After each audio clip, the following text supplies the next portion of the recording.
Welcome, everybody, to the 9th Annual Kick Sugar Summit Post-Summit webinar. As you may know, this is my favorite part of the summit, actually, is at the end, I try and take all of the wisdom, the heart and the soul, the information and the inspiration from the summit, and I try and distill it. And every time I do one of these webinars, I try and make them a little bit different.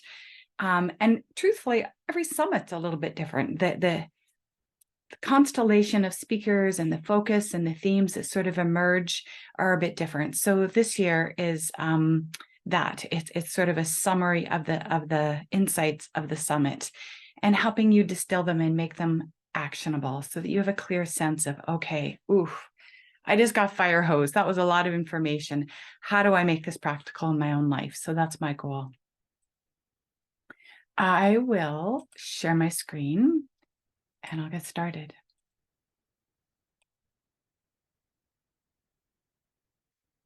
So the topic of this particular presentation is the top 7 myths about sugar addiction that keeps us hooked and unhappy. So this presentation, for some people, will be a little bit superficial. I cover basic things like what is sugar addiction? And for others, it might be actually a bit deep. I do some deep diving into the connection between trauma and addiction. And for some people, that might be too much. So I never know who's going to show up to these webinars. So I'm imagining, pardon me, that we sort of run the gamut of people who are just starting out on this path, that are just waking up to the harms of sugar and the very real problem of sugar addiction. And there's people who've been on this path for literally years, maybe even decades, and have been struggling with sugar addiction and are looking for just a little bit more insight to help them get traction and to find their freedom. So I have content in this webinar that covers the whole spectrum, from very basic to quite advanced. So here's what we're going to cover. I'm going to do a quick little welcome. I'll share a little bit about my story, share some photos. I'm going to talk a little bit about my upcoming boot camp. In the webinar that I did on Wednesday, it was a bit confusing, so I've cleaned that up a little bit for this presentation. I'm going to go right into some definitions. What is sugar? What is sugar addiction? Then I'm going to talk about what is the core problem that we're all trying to solve, all of us. Everyone on this webinar, everyone that was on, all the world experts on the summit, there was a very clear common theme. So I'm going to talk a bit about that and how sugar fits into that. Then I'm going to go into each of the 7 myths around sugar addiction where we get confused and stuck and set back. I'm actually going to talk a little bit more deeply about what does sugar addiction recovery even look like? Like, where are we headed? We know what the pain is like, but what does life after sugar look like? And then I'm going to end with some very, very practical suggestions on how to get started. I don't believe anyone can DIY sugar addiction recovery, but I definitely believe there's lots of things that you can do on your own that will make a huge difference in your efforts to both reduce and eliminate sugar. And then I do a little bit, I circle back around to the boot camp that I'm going to be offering and how that ties in. And then we're going to do a live Q&A. Most of this presentation is very content rich. You may know this about me, but I'm a former professor and I'm in my happy place today. I love teaching. I love distilling all kinds of concepts into bite-sized chunks and making it accessible and practical. So I'm really going to teach on this. I will make very brief mention about 2 coaching programs that I do offer after every summit. And I'm mostly in this presentation wanting to clarify how they tie together. All right. So this webinar, I am hoping to keep under 2 hours, but I will stay for as long as the Q&A. As long as people have questions, I will stay. So the presentation will be 2 hours, and however long the Q&A takes is how long it takes. This will be recorded. There will be a replay. If you need to leave, no problem. I will send it to you. The chat feature is disabled. There will be a Q&A at the end. I don't summarize all of the speakers this year, but I will reference them throughout the presentation. you will be gifted a copy of the ebook as well as my sugar addiction quiz. And I actually have some questions that for some people are helpful to just ask themselves as they're trying to figure out what to eat. And I don't know, is this an okay food? And there's anxiety and questions about whether or not they're making good food choices. And I will share those questions in the next slide. And I don't even need to wait to the end of the webinar to tell you how to access them. You may have discovered that there's a webinar replay page. And if you scroll to the very bottom, that's where you'll find the sugar addiction quiz. You'll find the questions to ask as you're trying to figure out your food choices, and the Kick Sugar Summit ebook summary. And this year, the ebook is literally just a one-page summary of the highlights of the speaker. It's not very comprehensive. What it basically does is it helps refresh your memory about who said what. You might have listened to a whole bunch of speakers and said, okay, right, I know it was a man, and he was talking about this. You could go to your little ebook and go, right, it was Dr. Kavan. He was talking about reversing diabetes. So, and what it also allows you to do is quickly scan the core messages of the speakers and figure out who you might want to listen to and who you don't. If you're a whole food plant-based woman, you might not actually want to listen to Shauna Mara, who's all about carnivore, right? Like that just might not be the fit that you're looking for. So that's the purpose of that book.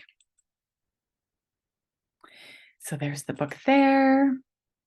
And here are some questions that you might want to ask yourself as you are stepping into making food choices. So the very first question is it mealtime? Am I snacking? Am I even hungry? Has it been at least 4 hours since I last ate? Now, for some people, if they're hypoglycemic in the early days, while they're balancing out their blood sugars, repairing their metabolism, maybe they eat sooner than 4 hours. But for most of us, 4 to 6 hours between meals, we should be able to go that long. That's a nice stretch of time between meals. And some people, of course, are master intermittent fasters and they go much longer, which is awesome as well.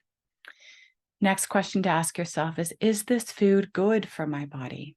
Is it a healthy whole food? And by whole foods, I mean, has nothing been taken away and nothing has been added to it? It's a single ingredient whole food. It is chicken, it is tofu, it is a raspberry, it is parsley, it's an almond, it's a simple whole food. Will this food or behavior come with unwanted negative consequences, such as fatigue, headaches, weight gain? Now, the reason this is a good question to ask is because there's so much denial, amnesia, when we're in the pull towards poor food choices and food behaviors. When you stop to ask yourself that question, sometimes that's enough to do an interruption. That's enough for your neocortex to come online and say, no, I don't need to gain. It's not worth gaining weight over. It is not worth triggering a migraine. It is not worth 2 hours later having cravings and crashing. No, I'm going to pick something else. Another question, will this food contribute to my food recovery or feed my addiction? Will this food cause cravings or an urge to overeat or binge? In other words, is the food a trigger food for you?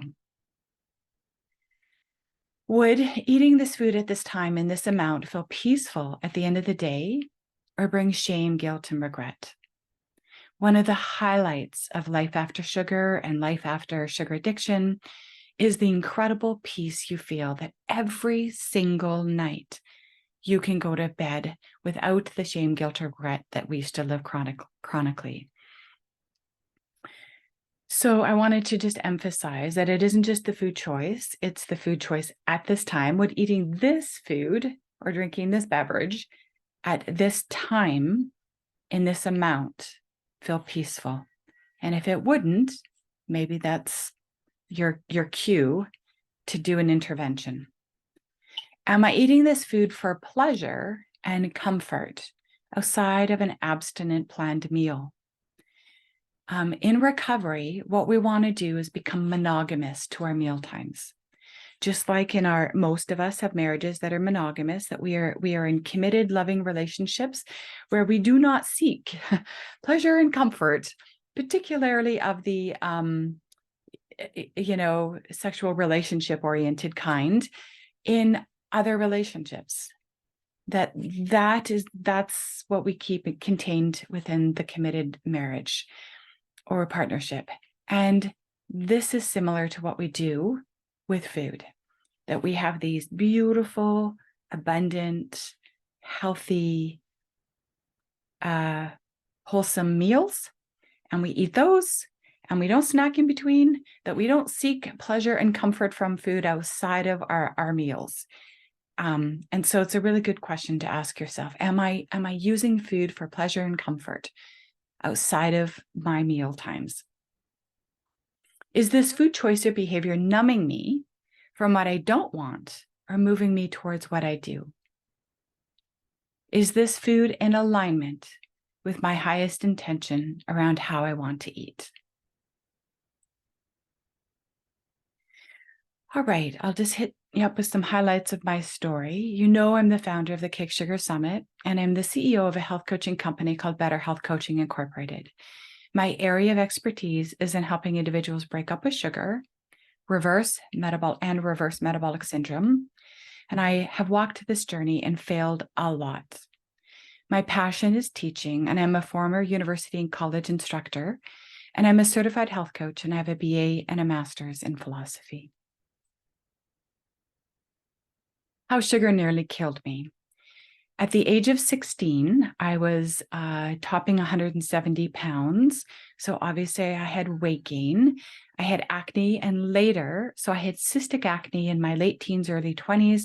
And then later in my late 20s, I had severe acne rosacea, severe, like stage 4, so bad that this picture here, some people might consider pretty intense rosacea. That was minor. My entire face was swollen. It was purple. I had hundreds of pimples. They would ooze with a bit of pus. I could barely smile. I couldn't wear makeup. It just caked on everything and burned. I would wake up in the morning and I would have to gently peel my face off my pillowcase every morning. And because it would stick to it, and there was little bits of blood on it. Like, it was so bad. I was in and out of experts' offices, and I had multiple doctors tell me, this is incurable, and this is going ocular, and you're going to go blind.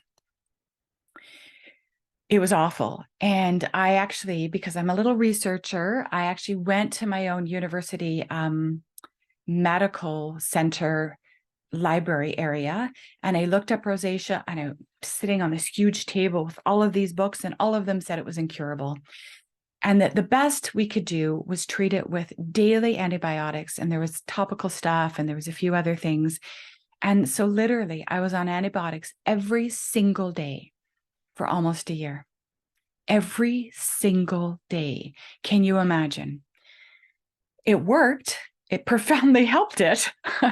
But as soon as I went off the antibiotics, and I didn't feel good, obviously, but as soon as I went off the antibiotics, it came back with vengeance. And I knew it wasn't the solution. And I was literally praying all the time, please, universe, help me with this problem. And I knew it was tied to the sugar, and I was doing better. By then I was about 95% sugar-free. And by that, I mean added refined sugars. I was still eating oatmeal. I think I might have still had some maple syrup. I think I still had that mindset of, well, it's healthy and it's a whole food and I'm Canadian and it's organic. And I might have still had a bit of honey in my diet, but honestly, I was mostly a whole food woman. It was pretty rare. I had battled my way to that level of recovery on my own at this point completely. I didn't even know there were other people that had this problem. Not really. And I had no awareness that there was programs or coaches or anything at that time. I had chronic migraines, and my first migraine, my mom said her first memory of me holding my head and crying was 3. And she took me into the doctor for headaches at a very young age. I was suicidally depressed. I had chronic UTIs. Later, I had basal cell skin cancer. I was diagnosed with Hashimoto's, an autoimmune disease, which I will now tell you happily. They do test my thyroid frequently, and they test for antibiotics. My thyroid numbers are all in range, and I have little to no antibodies at all, completely dropped off the radar. And I have an ocean of digestive issues from belching and bloating and constipation, and oh dear, the whole shebang. So here's my recovery highlights. So at the age of 20, I had the sugar blues, and I had the good fortune of reading the sugar blues. And that was the book that turned it all around for me. That was the one that for the very first time made it very clear to me that I was killing myself with my constant consumption of sugar. That was breakfast, lunch, and dinner. I made progress. So I read the sugar blues, I was awakened, and I was so on fire. Like, it was just, when something's true for you and it just like burns in you, like you just know this is my truth. That's what it felt like for me. So I started to, I actually took the book into my doctor's office because I had a file this thick. If it wasn't one thing, it was another falling apart on my body. And I was like, oh my gosh, I'm so excited. I read this book and it's the sugar. And she was very kind. And she's like, it's not the sugar. It's not the sugar. You could see it pained her to tell me this bad news because I was so excited and so hopeful. She goes, it's not the sugar. There's no connection between diet and disease.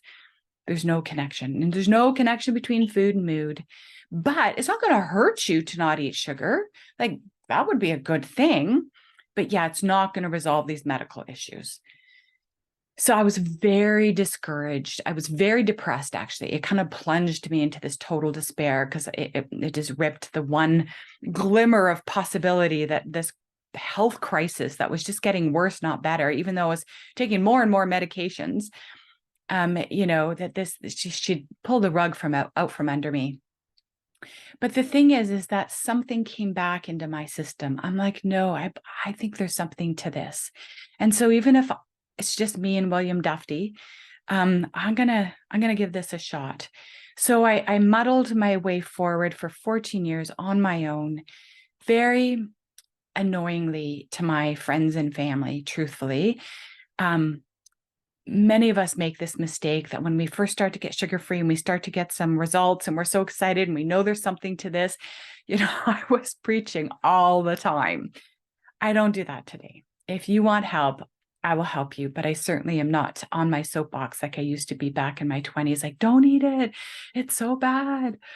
Anyways, I got myself to be 90 to 95% sugar-free, and massive transformation happened, truly. Tons and tons of healing, but not all of it.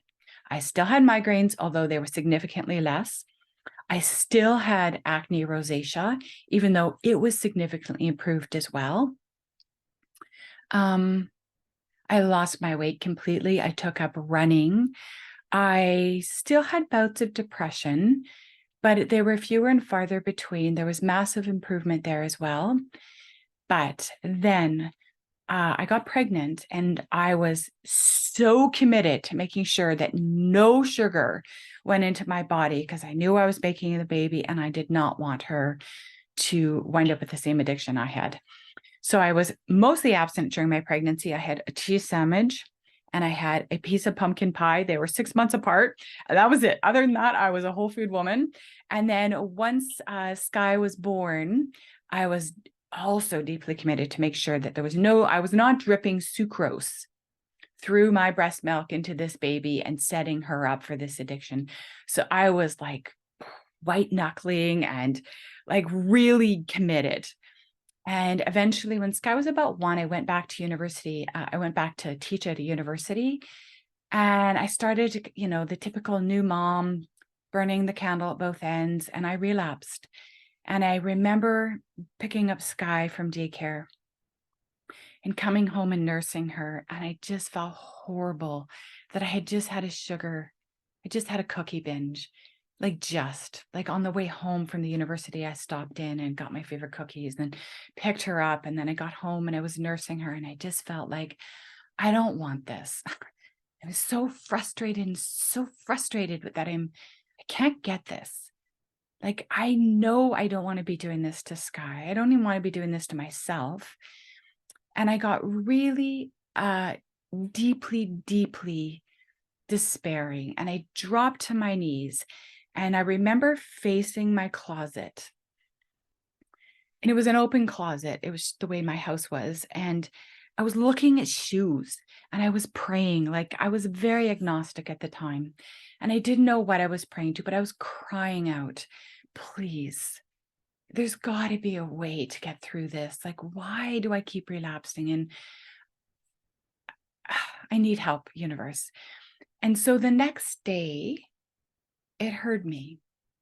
And we do live in a universe that does hear us. I know that today, beyond a shadow of a doubt, that this is actually a magical kingdom, that we are supported and we are loved and we are heard, but we're so blocked from it when we're in addiction.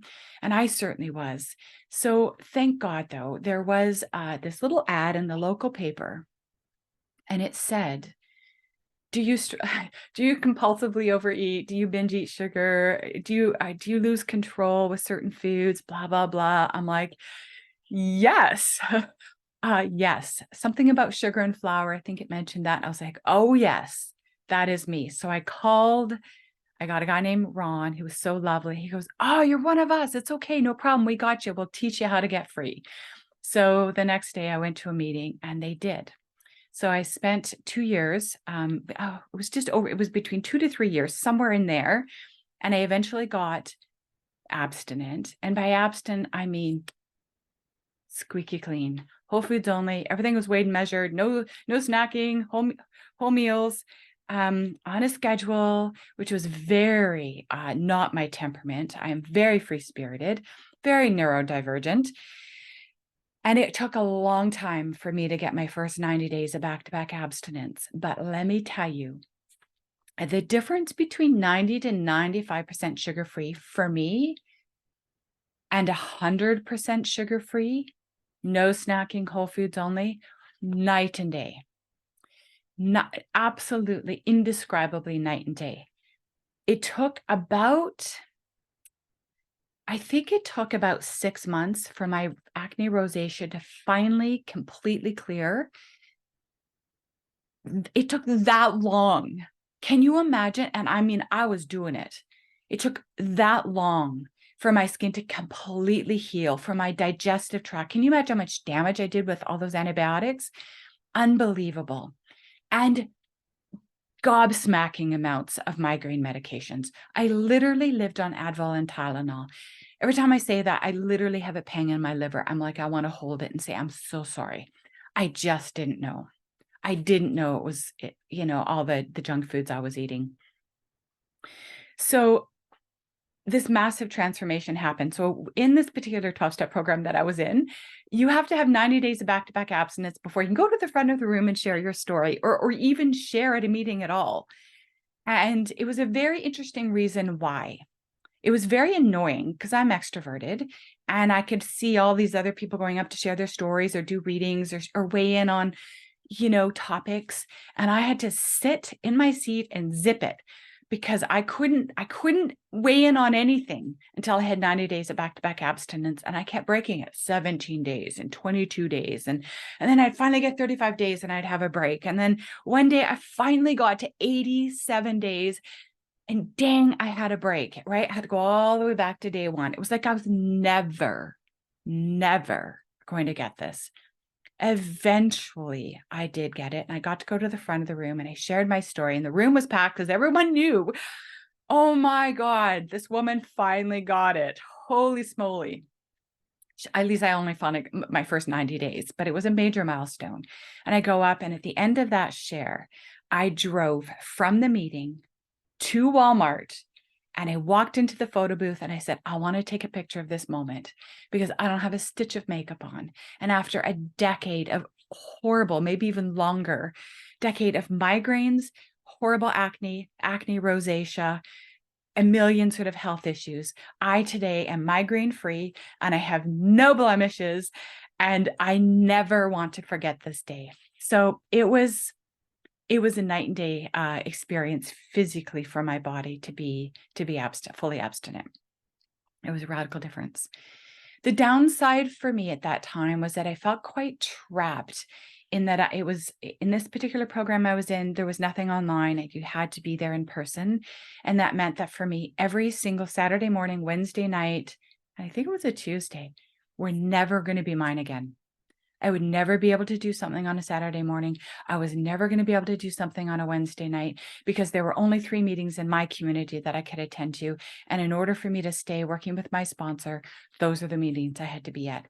No exceptions, rare emergencies aside. So I began to feel like is there not a way that I can just like get this and like not feel like I have this sort of dependency, this deep, deep dependency on a program just to sort of get another day of abstinence. The other piece that I was struggling with is that the meal plan wasn't right for me. I know it was right for everyone else, it seemed, but for me, I was getting progressively very underweight. I'm 5'7", and at my lowest point, I was 112 pounds. And people were starting to comment, and I was tired. My hair was thinning, like it just, and they were trying to put in more food and they were playing with it and fussing with it. And it just wasn't enough of this and, that kind of thing. So I decided to leave. So I actually moved. I left when I moved I left the program when I had moved to a small community where there were no 12-step meetings. So at that point I relapsed but I returned and I got back on track and I remained about 95% abstinent. And then the next major breakthrough for me was when I met a man named Jack Trimpey. I interviewed him for my very first summit back in 1996. And this was the next major breakthrough for me. And he teaches a technique. It's an approach to addiction recovery that's quite a bit different than the 12 steps. At the end of the day, there's some compatibility for sure. But he basically teaches you how to break up with sugar. Instead of just doing the one day at a time approach just for today, which works. I actually see them very compatible in the sense that you do the breakup and then you do your meal plan one day at a time. They actually can work really well together. But the breakup piece was a bit different for me. It was where he taught you, and I'll teach you what he taught me. A few slides into this presentation, I'm going to teach you. But basically, it was radically different. It was like this breakup instead of like a timeout, a daily timeout. And that for me totally shifted everything. And it lasted for 4.5 years. And then at the very end of 2020, I had a relapse. And it was sort of building. I was very, very stressed.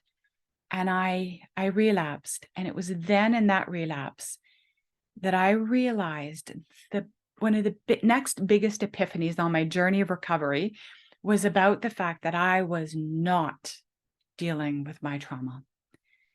And so I found a way deeper level of surrender. And I realized that I needed to stop just thinking that if I had my food in place, that I was done, that was recovery. It is not recovery. Abstinence is a tool of recovery. It is not recovery in and of itself. And that, unfortunately for me, was a massive revelation. It's not unfortunate. I'm glad I got there. But I imagine that some people listening to this would be like, oh, I knew that all along. Well, I didn't. That was quite obscure to me still. So thank God I relapsed. I got deeper recovery with my abstinence. And I got set on the path of starting to look at what are the upstream issues. This upstream issues with respect to how I use and abuse sugar and refined carbohydrates in my management of my stresses. So here's some pictures. This is me at roughly 16, at roughly 170 pounds. And then this is me. I have already read the sugar blues and I am starting to reduce my sugar consumption. I am starting to feel better and I have taken up running, but you can see I'm still in the process of losing weight. And then this was me a few years ago, whole food, sugar-free woman in recovery. And this face here, so much happier and so much younger looking even than this one, right? Like I probably passed for 40 in that picture. So what a massive transformation it has been. All right. So now what I'm going to do is talk a little bit about, that I do the summit, I'm a coach, this is my mission now to help people get recovery quicker and easier than I did. So at the end of this summit, run coaching programs, but right now, all I want to do is talk about my boot camp. The boot camp is a 28-day sugar detox. We take out all of the trigger foods. It's a boot camp because it's butt kicking. We eat protein, veggies, healthy fat, some berries. If you're at your goal weight, maybe a complex carb at dinner, but it's very simple. 3 meals, no snacks. It's butt kicking. We get in there and we get the job done. Most people don't succeed at breaking up a sugar and having it stick because they don't make it through the sugar detox part. It's miserable. We're irritable. We have headaches. We're tired. We think, oh my God, I can't do this. Right. And we relapse. So it's really helpful to have some guided support. And then at the end of the boot camp, you can kind of decide, okay, I have this lived experience of being a whole food man or whole food woman. Now, what do I want to do? Do I want to keep going? Did I struggle? Do I realize, okay, I need to have some deeper addiction recovery support? Or that was really great and I feel better. Now I want to go back and sort of dabble a little bit here and there, moderate a little bit, right? So at the end of the boot camp, there's no expectation that you need to go on, but you need to have the lived experience of unhooking from sugar and seeing how you feel firsthand for yourself. Your body needs to have the lived experience of feeling better off sugar, or it will never be your ally on this journey, because it's going to remember, I feel better on sugar and I feel awful when we come off it, because through the detox phase, most of us don't feel great. So if you're currently eating a lot of sugar, feeling awful, never had a month of just eating whole foods, this is a great option for you. So let me just tell you quickly about what's included. You get 5. So every Wednesday night for 5 weeks, we have a group coaching call. We come together. And then there's 2 other drop-in support calls throughout the week that you can drop in just for some extra support and connection. You get a detox manual and a meal plan. You get daily inspirational videos. There's a whole bunch of resources in there, like a snack tech workbook, morning affirmations, a daily planner, unlimited email support, food prep recipe videos, blah, blah, blah, blah, blah. You get program buddies, where you have each other's email and phone lists. You can connect in with each other and support each other. And this is the only boot camp I will ever do this. You're going to get usually it's 1 month, but I'm actually going to have this be 2 months. And here's why. We're right at the beginning of the worst of this sugar season. Halloween is coming up, Thanksgiving, and then Christmas. So I thought, you know what? I'm not going to just do this for 1 month. I'm going to have them do this for 2. So you can attend drop-in support calls all the way through to December 31st, which means that you'll be supported through the entire next 2 months. So the value of $1,500, the cost is $397. That looks like a repeat, doesn't it? Okay, but this is where I was very confusing on Wednesday night, and I just want to get this out of the way so that we're clear. If you signed up by Monday night, so in a few days, you'll get a private coaching call with me, and you will get a dollar for dollar discount towards a 12-week addiction recovery program. The boot camp doesn't deal with addiction themes so much. It just really gives you the experience of getting off of sugar in a very guided, step-by-step, hand-holding kind of way. And if you decide that you want to move into a 12-week coaching program that's very focused on addiction recovery, then I will dollar for dollar discount you what you paid for the boot camp. In other words, you're going to get the boot camp for free. So, yeah.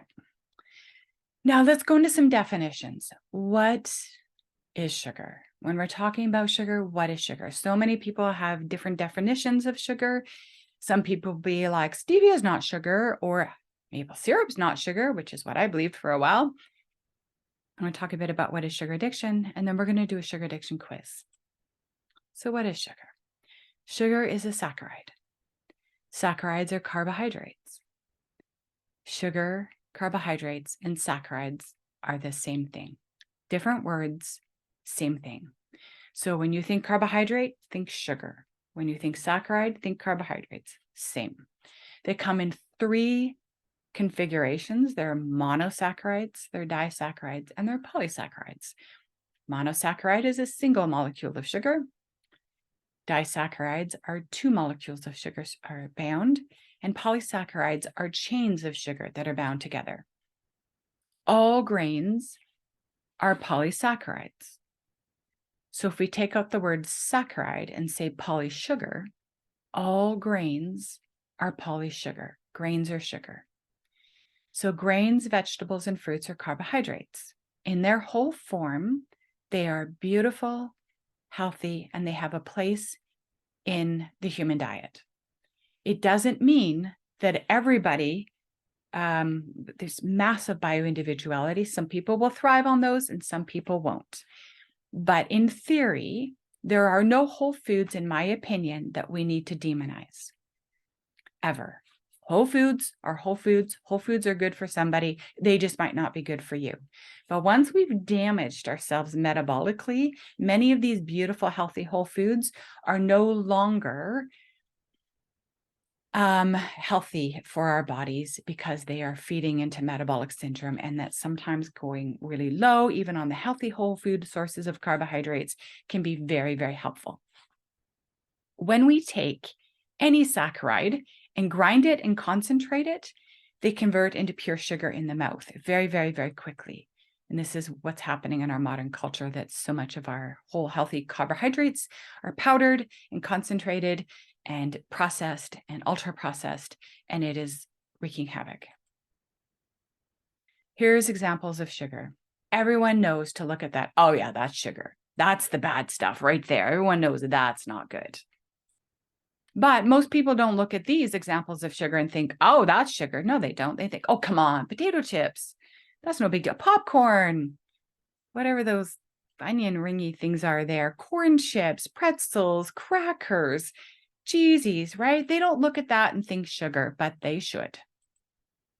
I mean, because at this point, well, popcorn, you could argue, is technically whole food if it was hot air popped, but not the microwave junk. But most of these foods are all processed junk, right? These are whole carbohydrates that have been turned into junk carbohydrates. These are also examples of sugar. Fruit juice, even if you squeeze it fresh at home, it is still concentrated sugar, pop, diet pop, and alcohol. Now, this, we all know high fructose corn syrup is a disaster for our metabolic health. But we don't always know how much of this has been snuck into foods that people eat every day, like the yogurts that are sweetened. Breads, all bread have it. Almost all commercial health food store breads have high fructose corn syrup in it. Frozen pizza crust, cereal bars, cocktail peanuts, all mac and cheeses, salad dressings, tomato-based sauces, applesauce, canned fruit, the list goes on. But how do they make? Do you guys know how they make corn syrup? What they do is they take the starch from corn, a grain, popcorn, corn chips, things that you look at and you don't usually think sugar. They take corn starch, they add enzymes, and it becomes corn syrup. We have enzymes that break down carbohydrates in our mouth. So if that isn't proof, that literally proof that grains, with enzymes and processing can become a highly concentrated sugar, this is the proof right here. This is the proof. It isn't that, they just turn it into the sugar, which is exactly what happens in our mouths when these corn grains have been powdered and processed and deep fried and the germs been taken away and all that kind of stuff.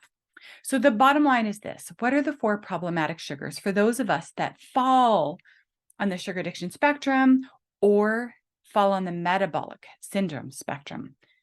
Sugar, all its various forms, flour, anything turned into powders, all grains, corn flour included, cornstarch, all that kind of stuff. Any sweeteners, artificial sweeteners, so-called natural sweeteners, aspartame, stevia, monk fruit. Don't freak out. Some people can handle them. Most of us can't, and no one really benefits from them. Not really, right? It's not like it's imparting nutrition, and alcohol. So those are the four. When I'm talking about sugar, that is the gold standard definition.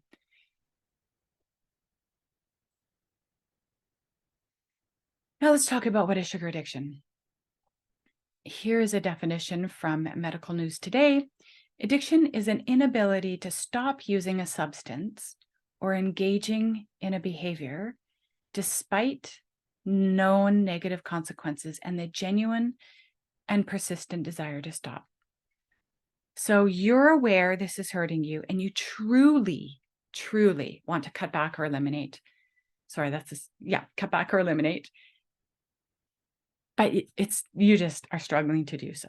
What you think should be easy isn't easy. Something's off here. What the heck? Here's another definition. People experiencing addiction are prone to cycles of relapse and remission. This means they may cycle between intense and mild use. Despite these cycles, addictions will typically worsen over time.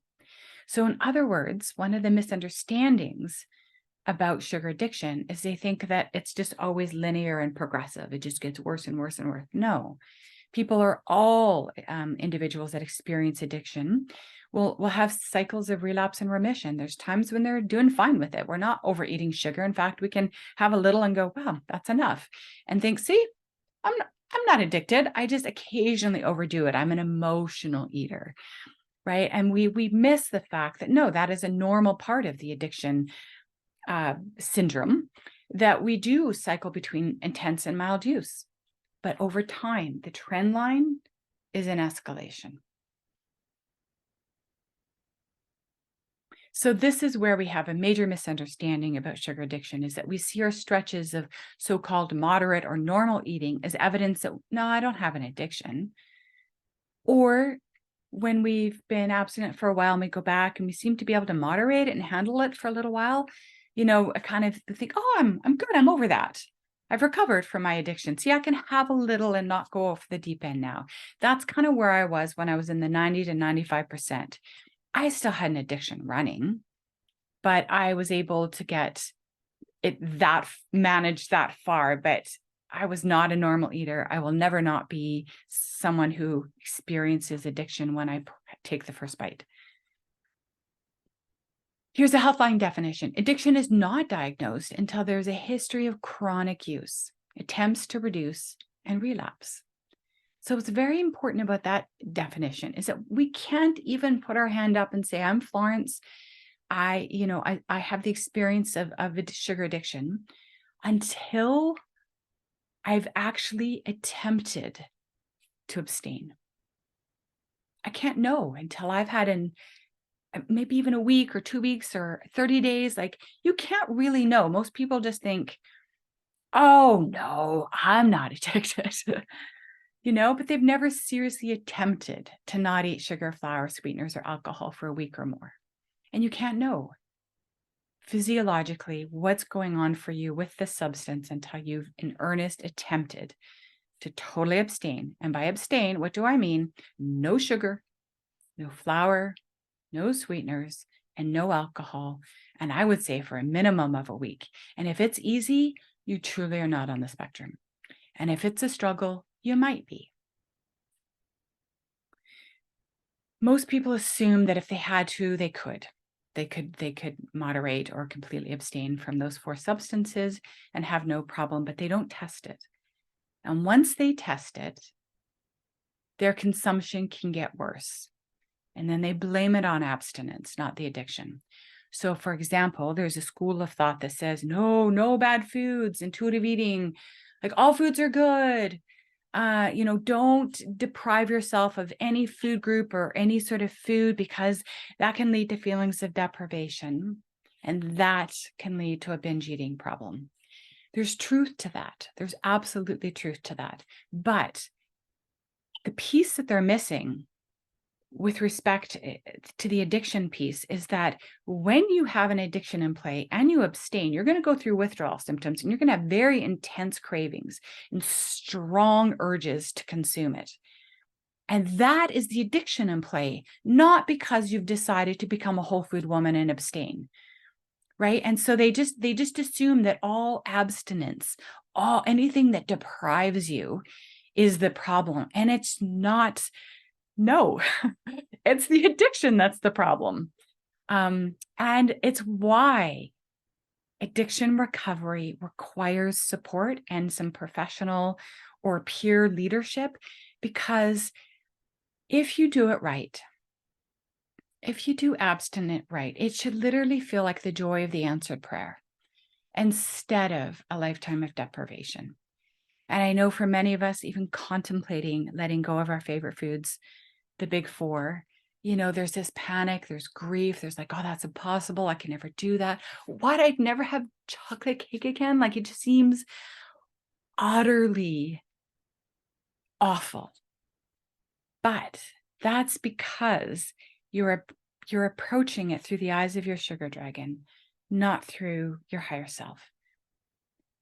And when you can be in touch with the part of you that truly wants to be a whole food man or a whole food woman, truly wants to be free, it looks different. There isn't a sense of deprivation. There's the feeling of, gratitude, joy, empowerment. That's when you know that you're doing the addiction recovery piece well, because you're not falling. You're not falling for the myth that deprivation or abstinence is deprivation. It is not. It is literally the joy of our answered prayers. I am not the only person on this call today, on this Zoom meeting, that has been on her knees. I know how desperate we can feel, how dark our lives can be when we're hooked into these destructive processed foods. So when we get abstinent, it truly can feel joyful and peaceful and such a gift. In summary, what is sugar addiction? Sugar addiction, any addiction is what happens after we take the first bite. Not before, but in my opinion, but after the first bite. The first bite puts the substance into our system, into our bloodstream, and that's the moment the addiction becomes activated. It can be in remission if we don't take the first bite. But the minute we consume one of the big fours, for most of us, I know some people say they can do a glass of wine once a year. Cool. Most of us can't, but there's always outliers. There's always exceptions. But for the most part, I'm going to speak to the gold standard of what addiction recovery is. Food addiction recovery is those 4 processed carbohydrates that used to be beautiful whole foods in some kind. Now they've been ultra processed, are a no-go, because once we take the first sip, the first bite, boom, we have activated our addiction. And from that point on, there is a predictable cascade of physiological events that we have no conscious control over. We will have cravings. We will have an activation of the pleasure neurotransmitters elevate. We will have cravings. We will have crashes. We will have obsession. We will have impulsivity around those food choices, and we will have compulsion. Absolutely. And we have no conscious control over that any more than I have conscious control over what happens if I eat chocolate or caffeine, coffee, green tea, any of it of any kind. I will get a migraine, and there is no mind over matter over that. I do not have conscious control over how my body responds to caffeine. I am a migrainer. I will get a migraine when I consume caffeine. If we're on the addiction spectrum, when we take our first bite, we have activated the addiction and we do not have control. What is confusing, which is why I've talked so much about how it can ebb and flow, is that we don't know if that consumption of those refined, ultra-processed carbohydrates, sugar, flour, sweeteners, and alcohol, whether it's going to lead to a binge or just a bite. We don't know. That's the Russian roulette aspect of the addiction problem. It's a high-risk gamble because it might land in I just had a bite. It was one piece and I was good. I was satisfied. And I didn't think about it, again for a few days.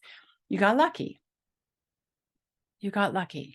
But give it time, because over time, you're going to wind up back in the ditch if you fall on the addiction spectrum.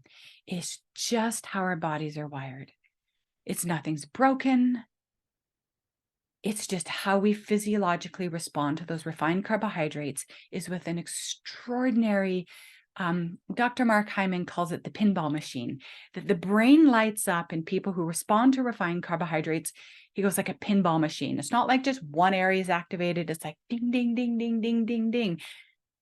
Julia Ross has a brilliant book called The Craving Cure.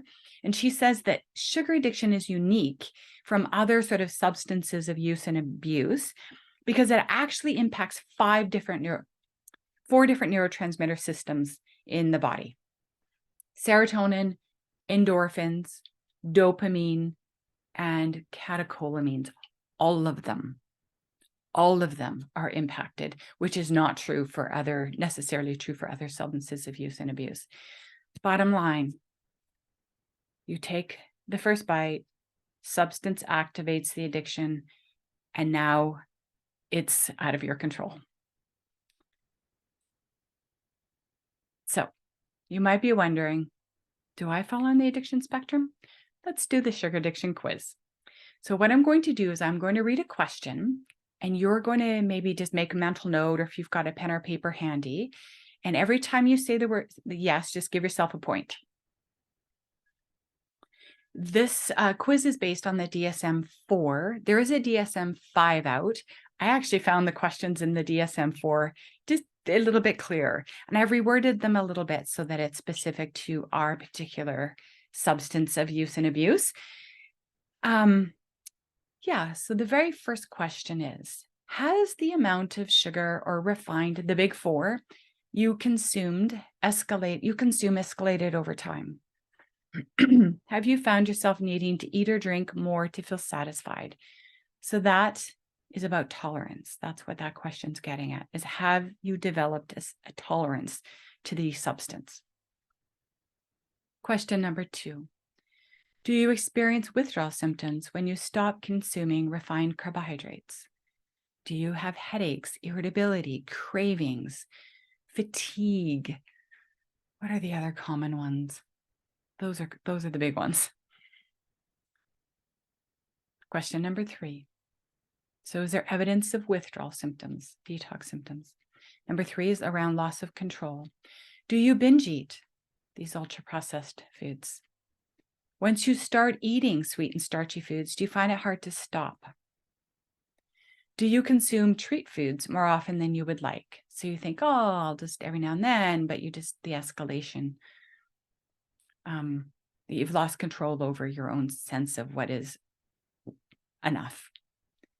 So that's evidence of loss of control.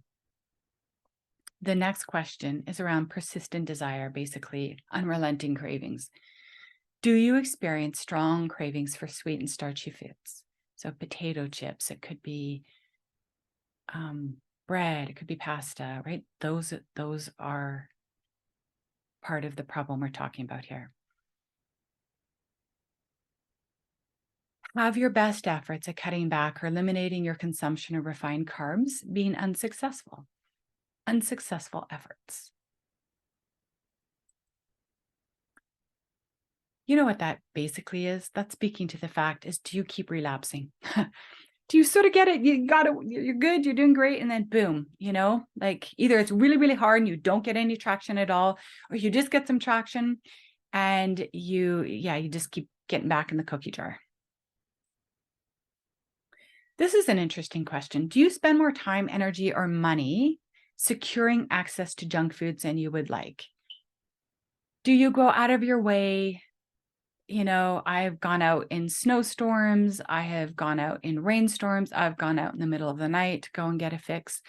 I have gone outside of my own home in the middle of winter to go out into my backyard and to dig in the garbage to pull out some cookies that I had thrown out the night before. So that's a fair bit of time, energy there. Certainly I've wasted thousands of dollars accessing junk food I didn't want, didn't need. Time spent on securing. Recovering from use is the next question. Do you spend more time than you'd like recovering from the consequences of your consumption of junk food? Does that mean like sugar hangovers, headaches, fatigue, right? Number 8, have your social, occupational, or recreational activities been reduced or canceled because of your desire to consume junk food instead? Did you not go out to socialize, to stay home, to have a date with Ben and Jerry? And is that more of a pattern? Is there more evidence of social isolation and more evidence of leaning into food for comfort and connection? Number 9, do you continue to eat and drink processed carbohydrates despite knowledge of persistent physical and psychological problems that are likely to have been caused or exacerbated by the consumption of junk food? This is called continued use despite known adverse consequences. Now, here's the kicker. If you've said yes to 3 or more of any of those categories, any of them, you qualify according to the DSM as being substance dependent, otherwise known as addiction. And all you have to have done is have said yes to 3 or more of those anytime within a 12-month period.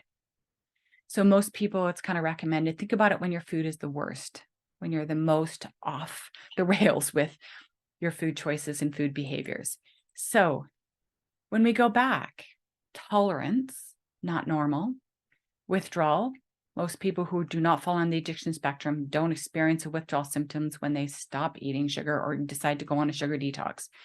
They don't have a lot of evidence of loss of control. Maybe every now and then they overdo it.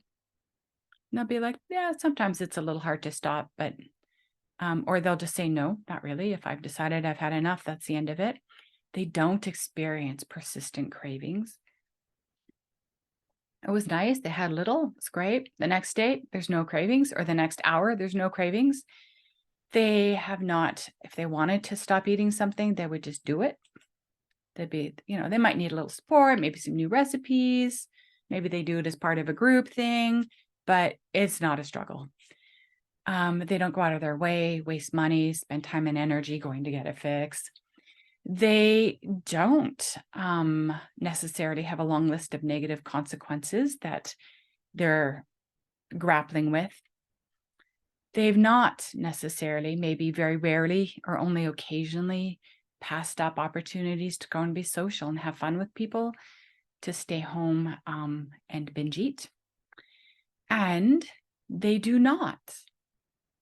are not aware of these negative consequences and yet continue to consume these substances, which leads, of course, to self-loathing. We destroy our own self-respect. We feel shame. This brings up incredible shame. We know better and we can't do better. And we're like, what's wrong with me? People that don't fall on the addiction spectrum don't struggle with these things. So, and it only takes 3 yeses for you to fall on the addiction spectrum. That's it. That's it. So let's now do a step back from just sugar addiction and look at sort of a bit of the big picture. So on the last summit, we had speakers fall into 4 categories. First was the science of sugar's impact on our mental and physical health, the science of sugar's harm, right? And they covered topics like diabetes, cancer, mental health, chronic pain. Oh, wow, on and on. Robert Lustig was really, really great at talking about how sugar is absolutely, I'm going to get to that in a second. The next slide, I cover that. And then we had another category of speakers who talked about the science of sugar addiction. And then we had another category that talked about sugar addiction recovery, and there were success stories. And then we had a final category. People were linking the topic of sugar addiction, our food culture malfunction in the bigger context of social justice. Yeah, amazing. And the interesting thing, in my opinion, is that all of this addresses one core problem. All of those speakers, everyone on this call, I'm going to wager a guess. Everyone on this call is trying to solve one core problem. And that one core problem is this: metabolic syndrome. Roughly 10% of the United States adults are considered metabolically healthy, leaving 90% of us metabolically unhealthy. Now, the statistics are probably the worst in North America, but they're not going to be radically different in other sort of industrialized countries. And they would be somewhat better for sure in countries where people are outdoors and they're active a lot and they're eating more whole foods. But for most of us, certainly Northern Hemisphere, industrialized countries, those statistics would be somewhat similar. Metabolic syndrome or metabolic dysfunction is dangerous because it's silent. Most people have no symptoms at first, and they don't realize how sick they are, or they don't understand that the symptoms they are experiencing is part of metabolic syndrome. Metabolic syndrome has both signs and symptoms. Signs are things we can measure, that we can go into the doctor's office and they can scientifically measure it.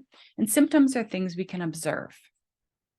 Here's the signs that doctors measure. Now, there's actually a very specific medical diagnosis for metabolic syndrome, and this is just a little bit bigger.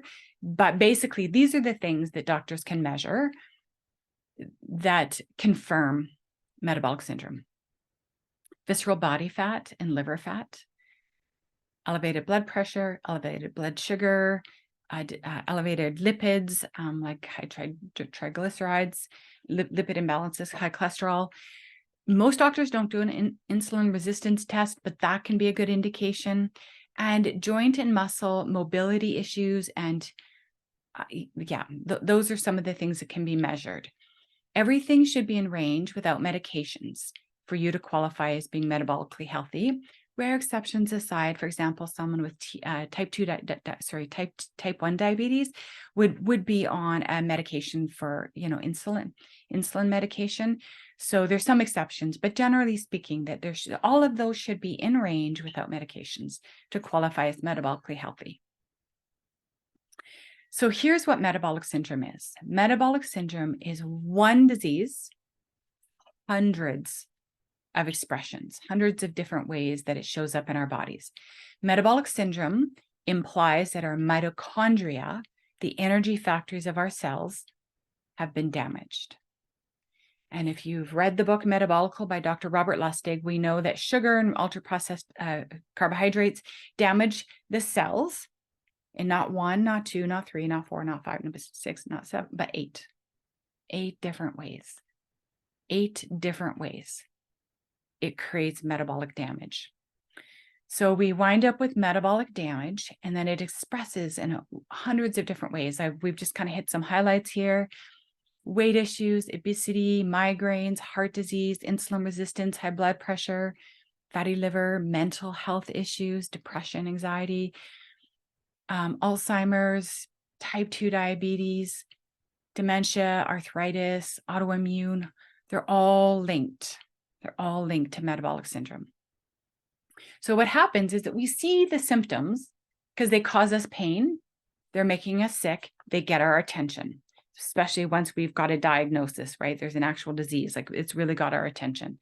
But what we don't see is what's causing it.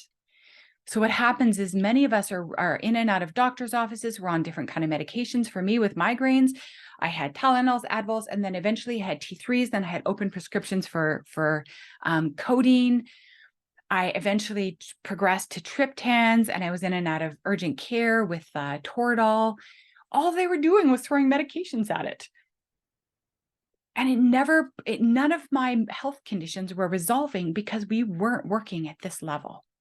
So what is the stuff that we don't see that's at the root level, the root cause of all of these different expressions of metabolic syndrome? Chronic stress, ultra-processed foods, special shout out for seed oils and sugar, a lack of sleep, trauma, dehydration, not enough exercise, movement, social isolation, which is another way of saying a lack of quality connection to other human beings where we have fun and we laugh and we have a great time together. These deficits, too little for too long, or too much for too long, or too much too fast, that's what can damage our mitochondria, our cells, leading to metabolic syndrome, leading to these symptoms. So the big insight is this, that metabolic syndrome is one disease with hundreds of ways that it gets expressed. It will always get progressively worse unless we deal with the root cause. Even if we solve one problem, let's say you've got high blood pressure, you put on a blood pressure medication and it comes down, it looks like, whoo, problem solved. What? No, you have not solved the problem. Guarantee, give it time, you're going to wind up with another expression of metabolic syndrome. You cannot solve metabolic syndrome with medications or surgery, although medications and surgery can save your life. They can do an emergency intervention, medical intervention to stabilize your body so that you can then go and do your root cause healing work. So if you're only using mainstream medical solutions to the manifestations of metabolic syndrome, you'll play whack-a-mole for the rest of your life. You will wind up on more medications as time goes on, not less. You will never heal metabolic syndrome without addressing these issues. And if you don't address these issues, pop, just give it time. Pop, they'll just keep showing up in your life. And it'll be different for everybody, right? Not everyone gets migraines. I didn't struggle with obesity, was overweight for a while. Not everyone's going to get mental illness issues, high blood pressure. It's very, very individual. What part of your body breaks first or malfunctions first? On this topic, coming out of the speakers from the summit this year, there are 3 books that I highly recommend that you read. Brain Energy and Hacking of the American Mind are on Audible, so you can listen to them. Killing You Softly is not there yet, so that'll have to be hard copy. Brain Energy by Dr. Chris Palmer. He's a psychiatrist out of Harvard, and he very brilliantly and very, very gently takes us by the hand and chapter over chapter over chapter makes a very compelling case that all mental illness is a reflection of metabolic syndrome. All of it. That what's going on with the brain with mental illness is that some cells are overactivated, overstimulated, and some are understimulated. And that there's like too much energy, which is like mania, paranoia, hearing voices, seeing visions, schizoaffective stuff, bipolar, hyperactivity, that kind of, those sort of symptoms, or hypo, depression, or anxiety, depression. So basically he's arguing, again, if you want to heal any mental health issue of any kind, you're going to be looking at metabolic syndrome, and boom, you're going to need to be addressing the root causes. Such a beautiful, I cried at the end of that book. I also cried at the end of Hacking of the American Mind. I cried for different reasons. I cried because at the end of this book by Dr. Palmer, he's cracking up at the end. He's like, we need to do mental health treatment different. We're not helping enough people. Too many people are still out there suffering, and you could feel his passion in his voice. So I just started crying because he was kind of like so passionate about helping us understand that there's so much suffering that's so much tied to metabolic syndrome. And we're just spinning around trying to solve it, and we're not. I cried at the end of this book because I thought it was the most perfect book ever written. I just thought he just nailed it. Like, it was just so, I just thought it was a work of perfection. I was in awe. I was just stunned the way he wrapped it up. It was just absolutely fantastic. What is this book about? This book talks about how sugar is like every other substance of use and abuse in its capacity to activate the dopamine reward pathway. And once you can elevate dopamine repeatedly and chronically, the brain does not like to be constantly stimulated on dopamine. So it has protection, defense mechanisms, 2 of them in particular with respect to dopamine receptor sites. What the first one is that it's called downregulation. They'll close down so they can't be bombarded anymore with dopamine. The second one is that they will actually commit cell death, suicide. They'll commit suicide. And once you have burnt out a dopamine receptor site, a cell, it will never come back. It is the only cell in the brain that will never come back, will never regenerate itself. So it is so sobering and so empowering. And so I do not want to be doing that to my brain. And then he ends with the very profound, for me, the very profound message that we don't want to be spiking our dopamine all day long anyways. That's not what makes us happy. That makes us high. That makes us high, and what goes up must come down. And it puts us on this emotional mood roller coaster, nightmare. Dopamine has its place within the window of tolerance of our brain. Everyone has a different capacity for how much dopamine they can handle and how much is in their window. But if you're spiking it above the window, what goes up must come down, and you will crash, and you will be high, and you'll be depressed. Welcome to mental illness. But what he's saying is we don't want to be jacking ourselves up on things that jack up our dopamine. We want to be in a high serotonin state, high oxytocin. That's the happy neurotransmitter. And when dopamine's high, guess what happens to serotonin? Boom, it tanks, it crashes, and he explains how and why that happens in the book. So the bottom line is this book should never have been called The Hacking of the American Mind. It should have been called something like How to Be Happy or Break Up with Sugar so that you can restore your capacity for happiness. That's basically the message of the book. So I highly recommend them. All right. So what is the solution? I'm going to do a few more slides, and then what I'm going to do is take a break. I'm going to check on my dog, grab some water, and then we'll come back. What is the solution? Obviously, the solution is that we need to heal metabolic syndrome. We need to heal our metabolism. How do you heal the metabolism? Well, there's 5 pillars of wellness. These are the 5. These address all of those root causes on that other slide that I talked about. So pillar number 1 is nutrition and hydration. It needs to be adequate. Pillar number 2 is movement. We need to move these beautiful bodies of ours in ways that feel good to us. Sleep, we need to get adequate sleep. We need to be able to spend most of our time in a relaxed and alert, but relaxed state.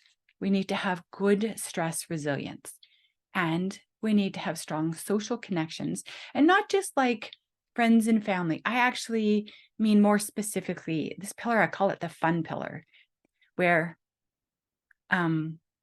we have connections with people where we can go out and have fun. We can laugh, we can play, even as adults, right up until our dying days. We need to have fun in our life with people. So pillar number 1, nutrition and hydration. Job number 1, we need to start with, I think, for most of us, when we're metabolically damaged, we need to start with pillar number 1. And then it's a toss-up between the other, maybe between these 2, but this is typically the order that I address it. So job number 1 is to reduce or eliminate our consumption of sugar, because sugar is damaging our mitochondria. That is directly contributing. It's probably one of the major contributors of metabolic syndrome. And we know that the only reason we're on this webinar today is because we have something on the metabolic syndrome that has got our attention. We are in pain, which is the only reason we'd ever consider reducing or eliminating our consumption of sugar, because who would do that? Who would do that if they didn't have to? And this is where the problem gets complicated, as we well know, because reducing or eliminating our sugar is very hard for everyone. All right, so what I'm going to do is pause here. I'll stop sharing. I'm going to pause here, and I'm going to come back in 5 minutes. Okay, so we can have a bathroom break, and I'll see you in 5 minutes. Share my screen. I just want to make sure I was sharing my screen the whole time, right? You guys saw the screen? Can somebody pop into the Q&A that you could see the screen the whole time? It scared me out. Okay, good. Oh, wouldn't that be terrible if I thought I was sharing slides and I wasn't? Good. Let's come back to this slide. So here's our big dilemma. Got it? We see clearly metabolic syndrome is the problem. We see sugar as a major piece of that problem, that we cannot reverse metabolic syndrome without reducing or eliminating our consumption of sugar. Not going to happen. Not going to happen. Sorry. I have a puppy that's whining. Just a second. I'm so sorry. Okay. Oh, I sure hope this works. So here's our big dilemma, is that there is no reversing metabolic syndrome without reducing or eliminating our consumption of sugar. So that means that we're in a bit of dilemma, because that's the one thing that's probably the hardest for most of us to even think about giving up. There's 7 main reasons why kicking sugar is hard. It's a highly addictive substance. It is heavily and falsely marketed. If you've ever seen the miniseries called Dopesick, I highly recommend it. And every time you hear the word OxyContin, I want you to just substitute the word sugar, same problem. Sugar, there's been so much shenanigans in terms of how sugar has been marketed. It has infiltrated our entire food supply.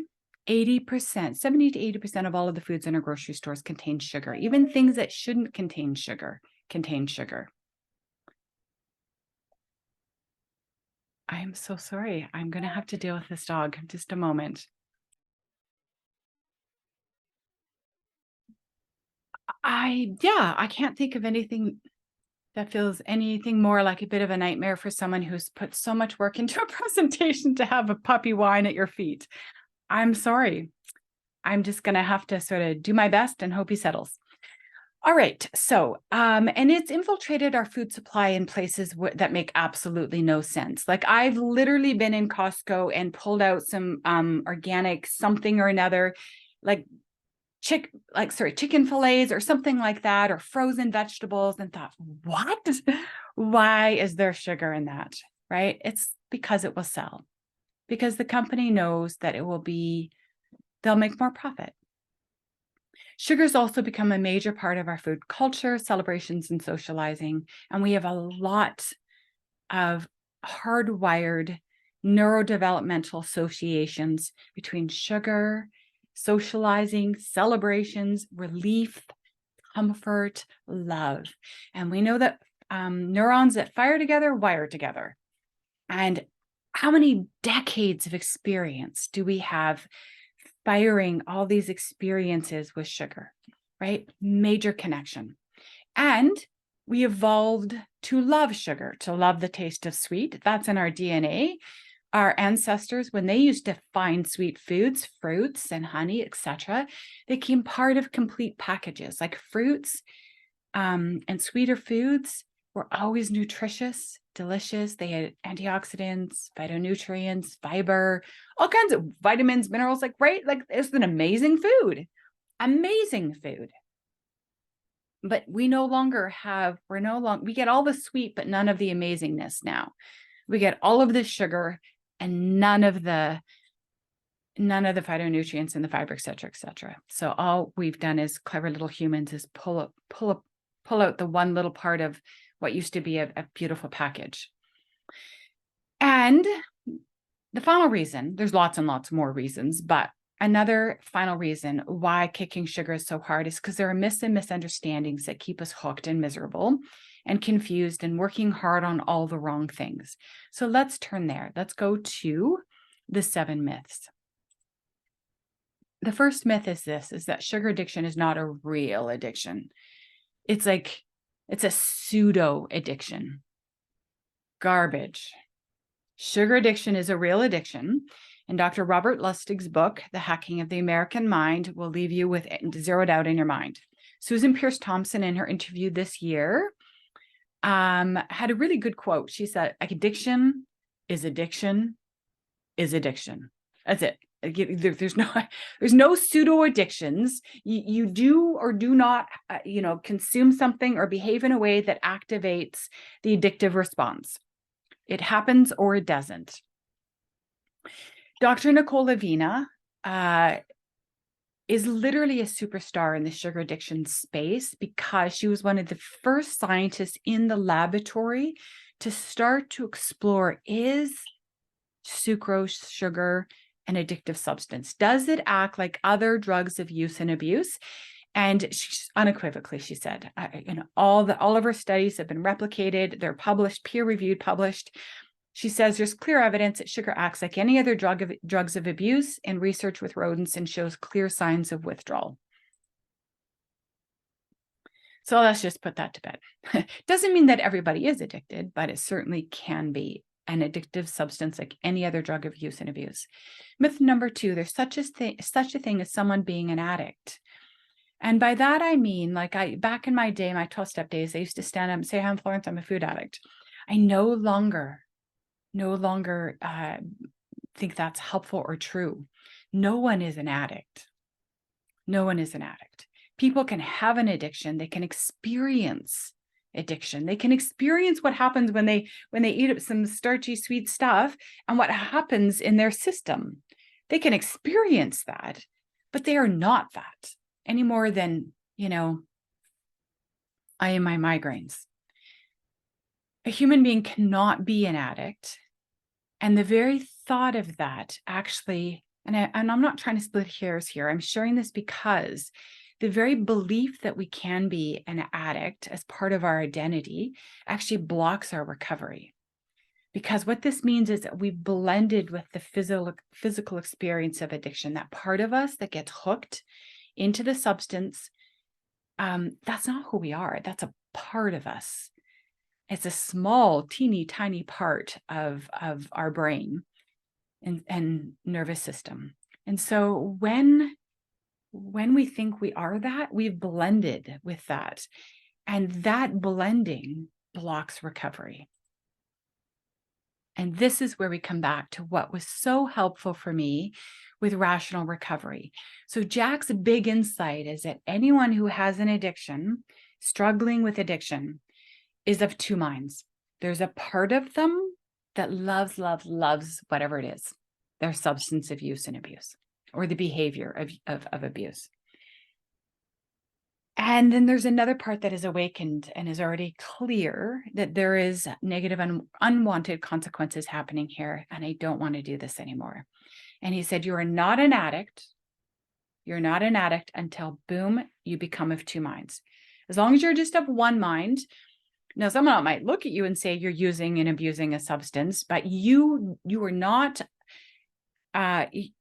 you don't get to say I'm struggling with an addiction until there's two parts of you. And then they kind of struggle, they power struggle for who gets their way. The one that wants to abstain or at least significantly reduce it, if not totally eliminate it, versus the one that's always thinks, that it's a good idea to indulge, have as much as it wants, when it wants, whenever it wants, right? Like it wants that freedom to be able to self-indulge, get immediate gratification with sugar and food whenever it wants. So those two parts are in a struggle over who's going to get their way. And that's the experience of addiction. And that's sometimes it's the indulger, sometimes it's the higher mind, right? That's sort of calling the shots. And that's when we see the relapse and the remissions, the relapse and the remissions. But what Jack taught me through his book called Rational Recovery is that we are separate and distinct from the experience of addiction, and that he has a way of helping us to connect with the true self, the higher self, the rational mind, and be able to observe this other part that can get activated and triggered into thoughts of food thoughts and food urges. So finding and sustaining the separation between the two, so this part can observe and ignore that part, is essential to long-term recovery. And this part I call the sugar dragon. So here is the sugar dragon technique in a nutshell. It's 4 steps.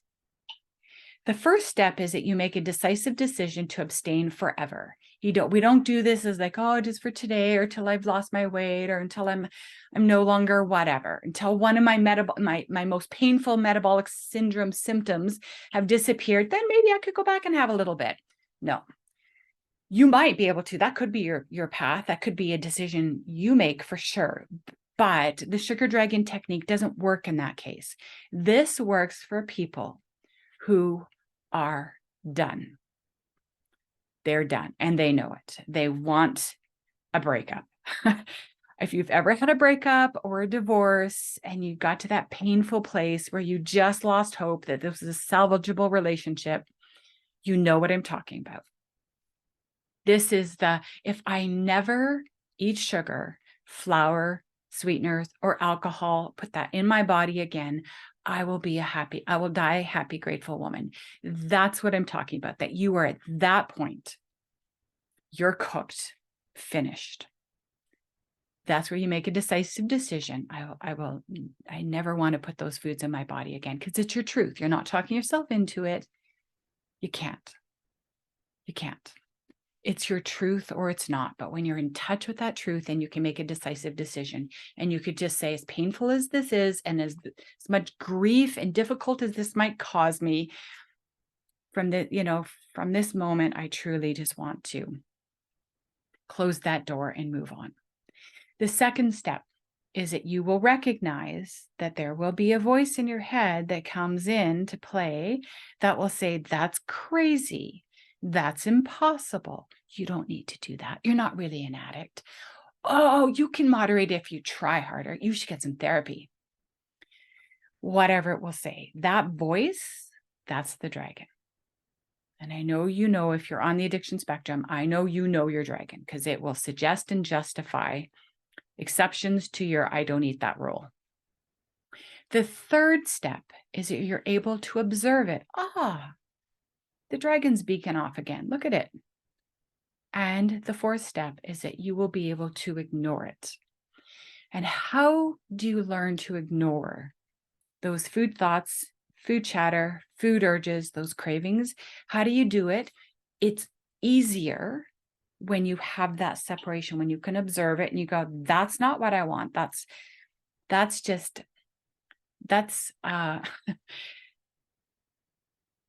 an urge that I'm not going to follow through on, because I know how that ends. It ends badly. I'm not falling for it again. That's not going to do for me what I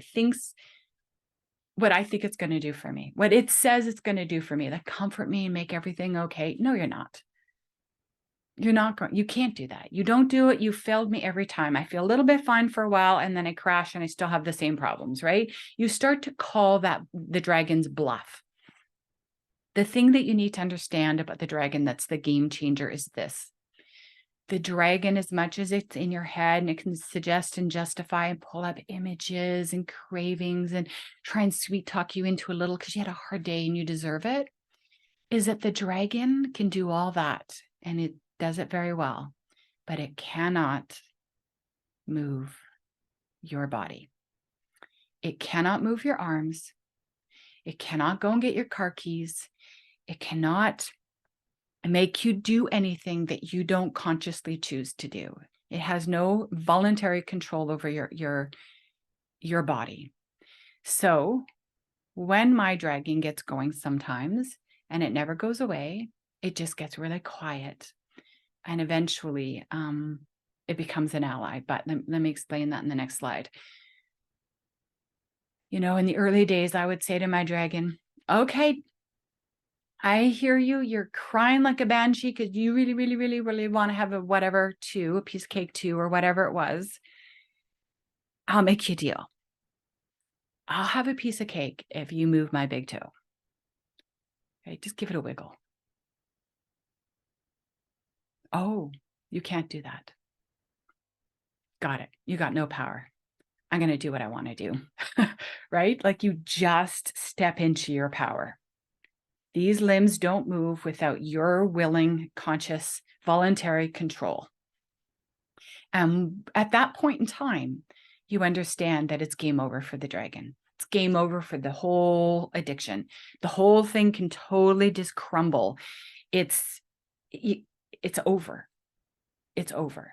I have the power. I get to do what I want to do. I can feel that urge. It's not pleasant. Saying no can feel difficult, but I can when you're blended with it, it's almost impossible. But when you have that separation and you can observe it, it's like any other crazy ass stuff that goes through your head. Like, for example, it might be, we teach kids not to hit each other when they're upset. So you might have the thought, oh, I could just punch that person. Well, you're not going to punch that person because you've learned to observe that urge or that thought and not follow through. There's all kinds of things that go through our heads that we don't act on. This just becomes another one of those things. I try not to swear in public. The urge comes up, oh, I catch it and I don't do it. Same.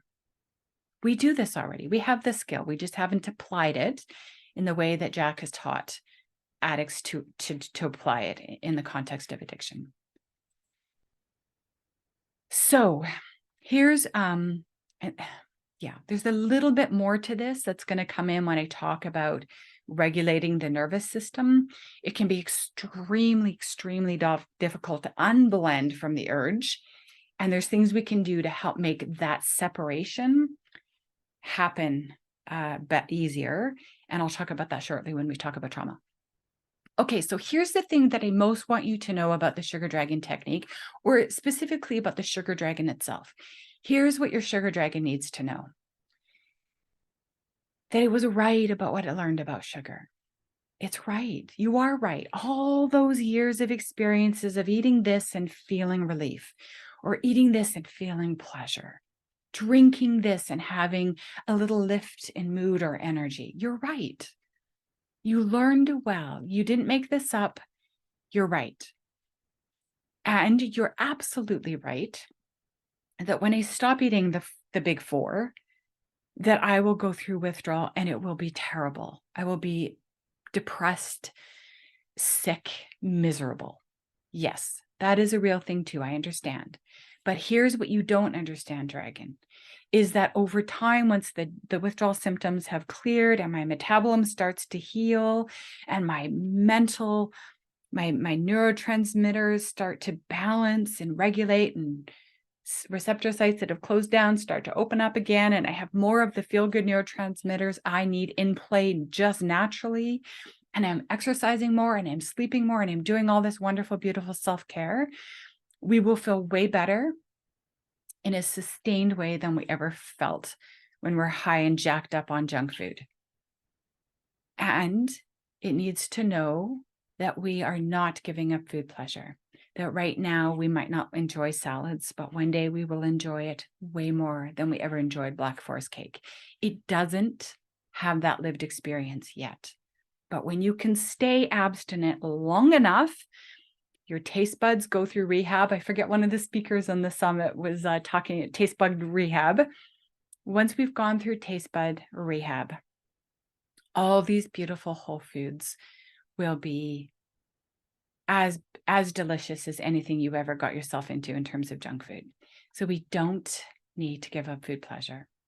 We don't need to give up food pleasure. It's one of the great fears of the dragon. Oh, I hate that. I don't want to eat carrots and whatever. Give it time. And the other thing it needs to know is that one day it will thank you very sincerely. It will come around after it's had its own lived experience of feeling really, really good. It will say, you were right. This is better. We are peaceful. We have good energy. We naturally feel good and optimistic about life. Our whole life is transformed. You were right. I'm sorry I fought you. So here's, this is a quick little sort of practical tip I wanted to share with you, how to say no like a pro. So there's 4 different ways that we can say no to the dragon. One is the badass hell no mama one, where it's like, absolutely not happening, no conversation, go away. Right? It's it's saying it like it is. And then there's the potential of the I call it the nurturing mom. No, sweetheart, no, we're not going to eat that. I'm a whole food woman. I don't eat that junk food, but what can I get you, sweetheart? Are you tired? Do you want a hug? Do you want to go get a glass of water? What do you really need? What do you really need, right? So it's this lovely stepping into our system, to the dragon that's crying out for something. Or the third way to say no like a pro is delay, don't deny. So what you could say is, no, not right now. But you know what? After dinner tonight, we could have this. So it's not a totally shutting down of its call for something, but we integrate it into a meal. Or the delay, then decide. And this is where you say to that urge, the dragon, give me 15 minutes to think about it. And then you pull up your phone and you set your little timer and you revisit it in 15 minutes. And that's usually enough time for your neocortex to get back online and for you to go, no, I'm not going to eat that. Thank you. I don't snack. I eat whole foods. I eat at mealtime. Those types of things can sort of come back into your forefront and you can step forward with that. I just want to, yeah, good. I just want to make sure I was recording. I am recording. Let's go on. Okay, myth number 3, everyone is addicted to sugar. People who are addicted to sugar thinks everybody is addicted to sugar. It's not true. Not everyone is addicted to sugar, but almost everybody is eating too much sugar. And those who have an addiction experience, cravings, and those that do not fall on the addiction spectrum do not have cravings. Maybe minor little, oh, that was nice. Maybe I could have a little more, but it's nothing like what we experience. Cravings are not normal.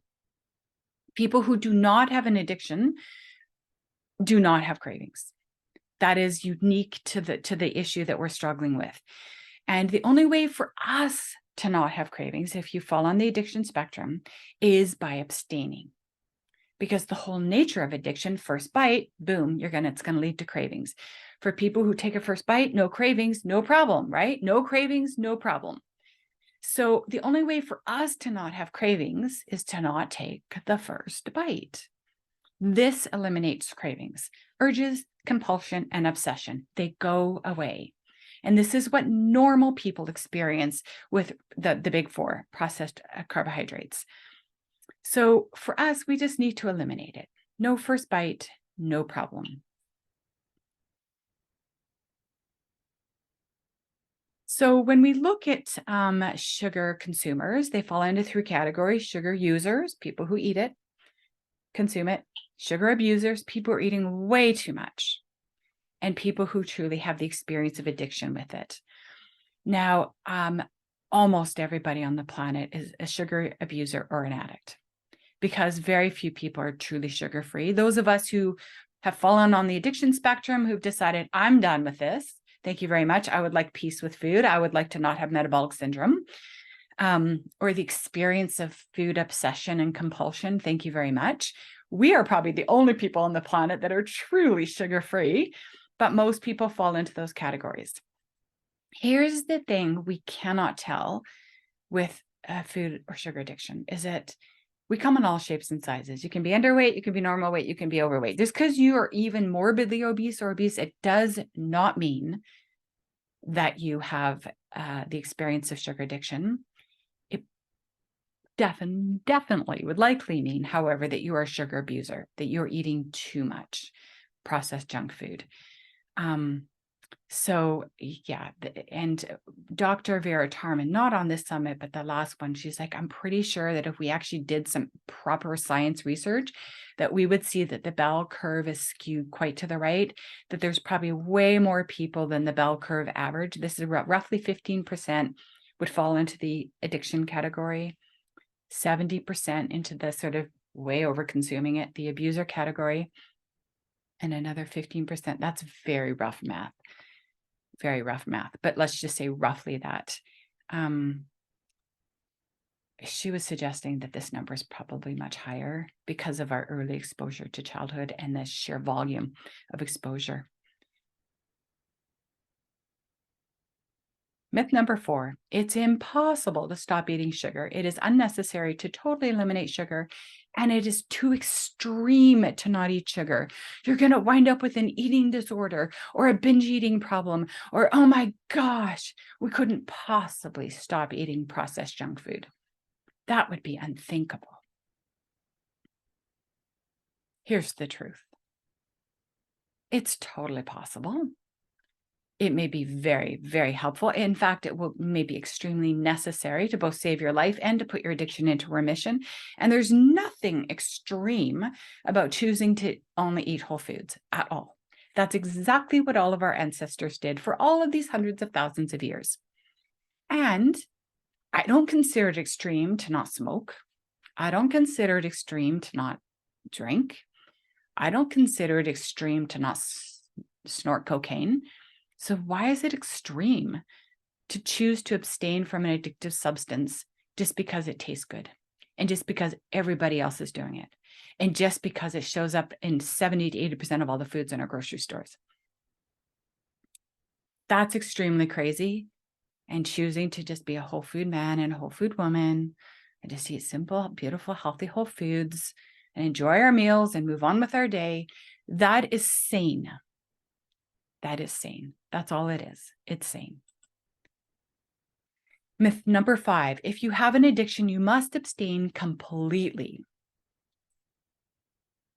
The truth is that there are 3 different approaches to metabolic syndrome, sugar use and abuse, eating disorders. And so they kind of roughly fall into these 3 categories. The first one is sort of like the intuitive eating camp, where there's no bad foods. The goal is to be able to choose based on what works for your body and to be so connected to it that you notice that when you consume sugar, you're like, oh, I kind of crash after. I don't like that feeling. I think I'm not going to eat it. So the goal is that by really tuning into what foods feel good and what foods don't feel good, you're able to truly meet the needs of your body. No restriction. That rarely works for people who are high on the sugar addiction spectrum, food addiction spectrum. I don't know anyone who's really been able to make that work. There's probably exceptions. There's always outliers. But generally speaking, that is a recipe for decades of struggle for those of us high on the addiction spectrum. But there are people who've made it work, and there are people who have taken long stretches of breaks from processed foods and have been able, through sort of intuitive eating work, been able to do a little bit. They have a little bit of an echo of cravings and they're okay with that. They ride it out and then they move on. It's a path. It isn't one I'd recommend. It isn't one that worked for me, but it's a path. There's the harm reduction path approach to addiction recovery. Any addiction, actually, there's a harm reduction path, and it's kind of getting a bit of traction right now. And it's a legitimate approach to recovery where you get the most harmful stuff out first, and then you tweak as you go along. So maybe you get the liquid sugars out, and I'm just going to not drink pop. And then maybe what you do is you get sugary snacks out. I'm not going to eat sugar unless it's with a meal, at the end of a meal, no naked carbs. And then maybe what you do is I only have dessert once a day. Or maybe what you do is I get all of the really heavy refined added sugars out, cold turkey, they're gone, but I keep a little bit of honey or stevia or monk fruit or allulose or something, right? So that's the harm reduction approach. The woman that I know read a book that's quite good about the harm sort of reduction approach is Molly Carmel, her book called Breaking Up with Sugar, where she talks about that, where she gives her clients wiggle room to figure out what does and doesn't work for them. Stevia works for you, she says. Okay, great, it works for you. So that's an approach. Abstinence basically is self-defined, and there's a sense of progress instead of like this idea of perfection. And then there's the final camp, that's the abstinence-based camp, where really what they do is people take out all trigger foods. if it's metabolically damaging, if it triggers cravings, if it activates the addictive response in any way, shape, or form, thank you very much. Bye-bye. We're done. That's the camp I fall into. I've tried intuitive eating. I did a lot of harm reduction, but even just keeping that little bit of sugar at the 90-95%, it didn't get me the transformation that I got when I was fully walking the path of abstinence. It is easy when you're in one of the two other camps to be really intimidated by it, to be afraid of it, to think it's too hard. But honestly, it's easier. There's an expression for those of us that fall in the addiction spectrum. There's an expression. It's something like 99% is a biatch or a beast, and 100% is a beach or a breeze, right? Like sometimes it's harder to leave a little bit of the trigger foods that keep the addiction, the desire for sweet, thoughts of, oh, wouldn't that be nice, alive in our system, that's harder than just being, we're done, moving on. I am peaceful. I am grateful. Rare exceptions aside, because certainly everyone still has these moments where there's euphoric recall, or you're socializing and there's the pull, the dragon's really active and it's jumping up and down and saying, oh, please, please, please, right? And it can be a little tricky. It can require some of your skills, but mostly, once you're through, you've passed through that, you're like, oh, thank goodness I made it through that little moment, because I'm in paradise and I don't want to throw it away. Myth number 6, if I exercise more self-discipline, I can recover on my own. So I can imagine that this woman might be thinking, just based on the expression on her face, why don't I just stop right here? Why do I have to eat 3/4 of this stupid cake?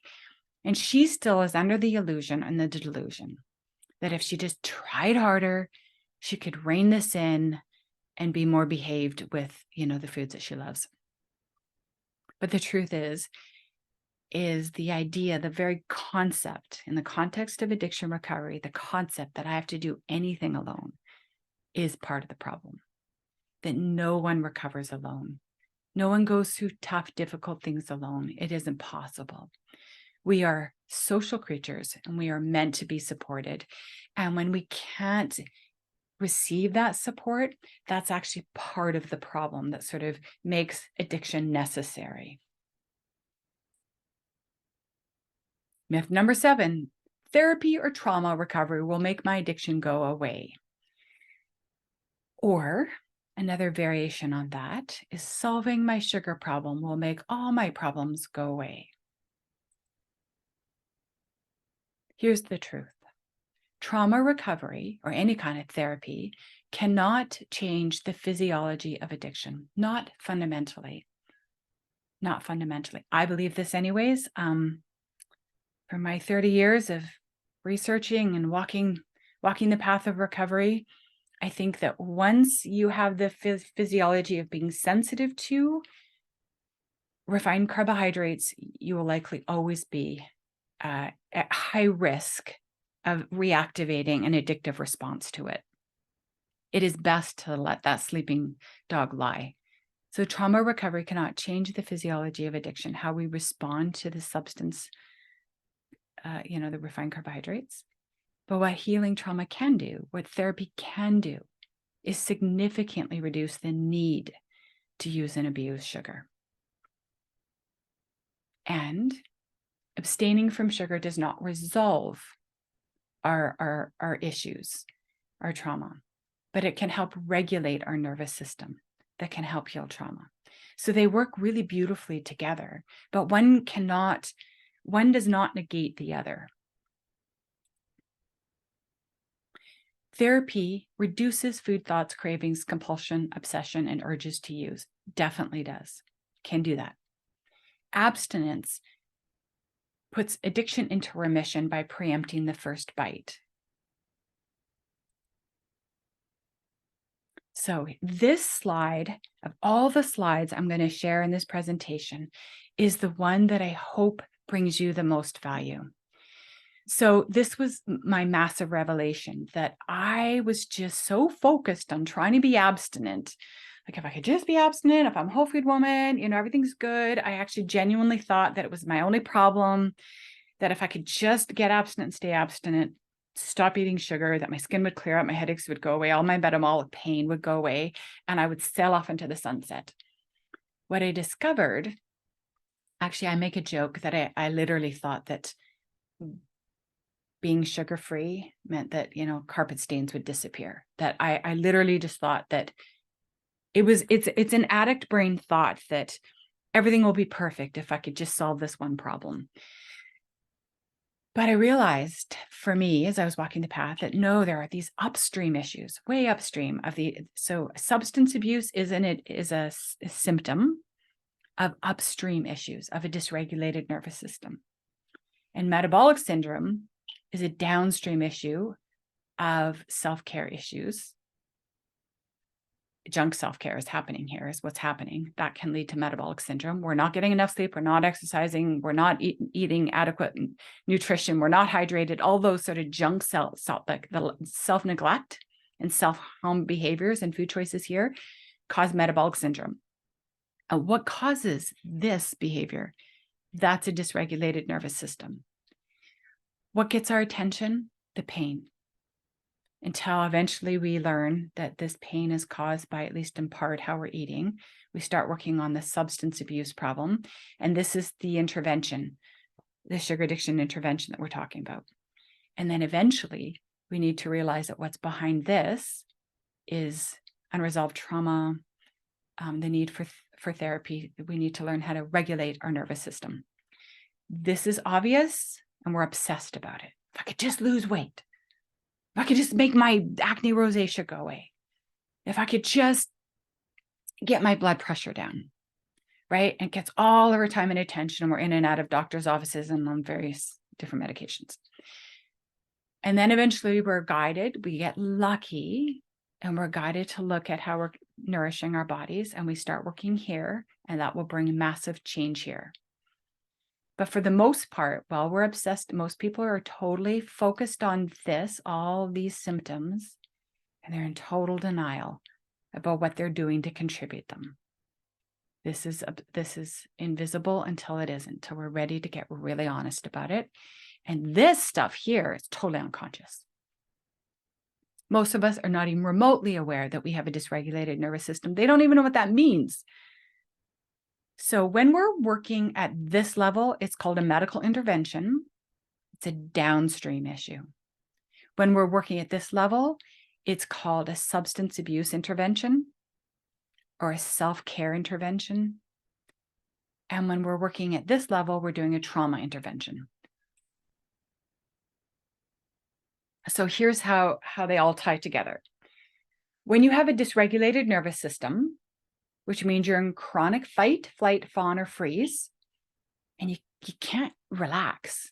You can't really deeply feel safe, secure, calm, present, socially connected. You're unable to self-regulate and co-regulate with other people. When you have a dysregulated nervous system, you will find something outside of yourself to help you try and regulate your nervous system. This will show up as substance use and abuse, and that can morph into addiction. It may not, but it can be. It will show up as extreme behaviors, extreme self-neglect, self-harming, right? But this is all not because we're trying to hurt ourselves. It's literally because we're trying to regulate our nervous system the best we can, because we don't know how to self-regulate, and we're not co-regulating with other people.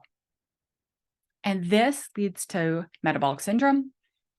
Now, here's another loop I want to talk about. And this is so important to understand what's happening in our culture today, is that most people think trauma leads to substance abuse, that leads to physical mental health issues, right? But what can also happen is that when mothers are using and abusing any kind of substance, including sugar, they can have babies that are being born on the metabolic syndrome spectrum, obese, like blood sugar dysregulation, hypoglycemic, fussy, irritable, autism, whatever. Like there's all different kinds of ways that babies are not being born metabolically healthy and happy and healthy. And so this metabolic syndrome issue actually blocks their capacity or interferes with their capacity to form attachments with people and their primary caregiver, probably mother.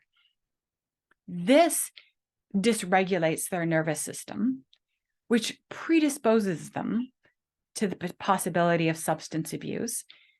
And substance abuse exacerbates metabolic syndrome and makes the capacity for us to co-regulate and self-regulate more difficult. And it's just this vicious cycle. So it isn't just the case that adverse childhood experiences kicks this off. It literally could be that metabolic syndrome kicks this off. And this whole cycle can literally be called mother hunger.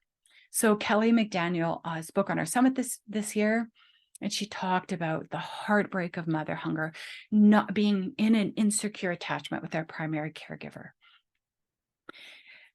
And when we have mothers that have a dysregulated nervous system, they are not able to bond properly with children. There's insecure attachment there as well.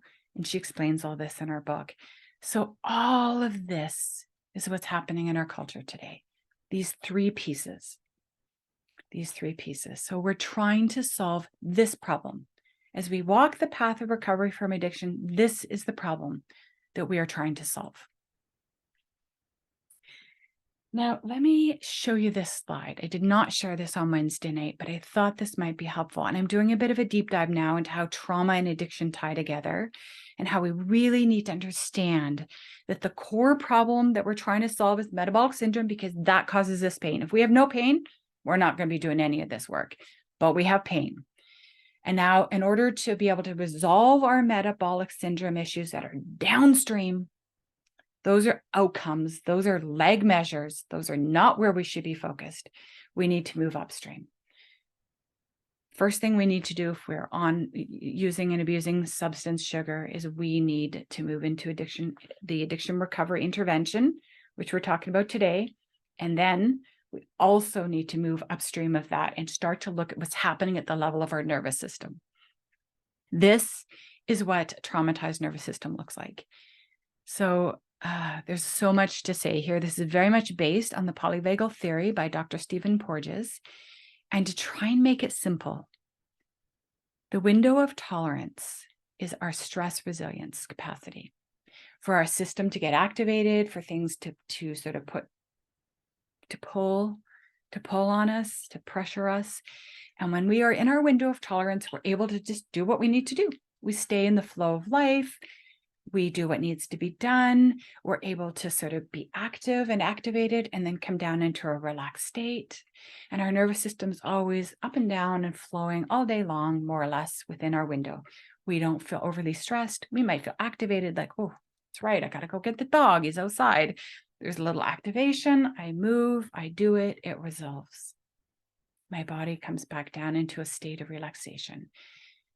That's called the window of tolerance. It's also called the ventral vagal or the parasympathetic. But within the window, there's sympathetic activation, parasympathetic, and it's constantly happening like that.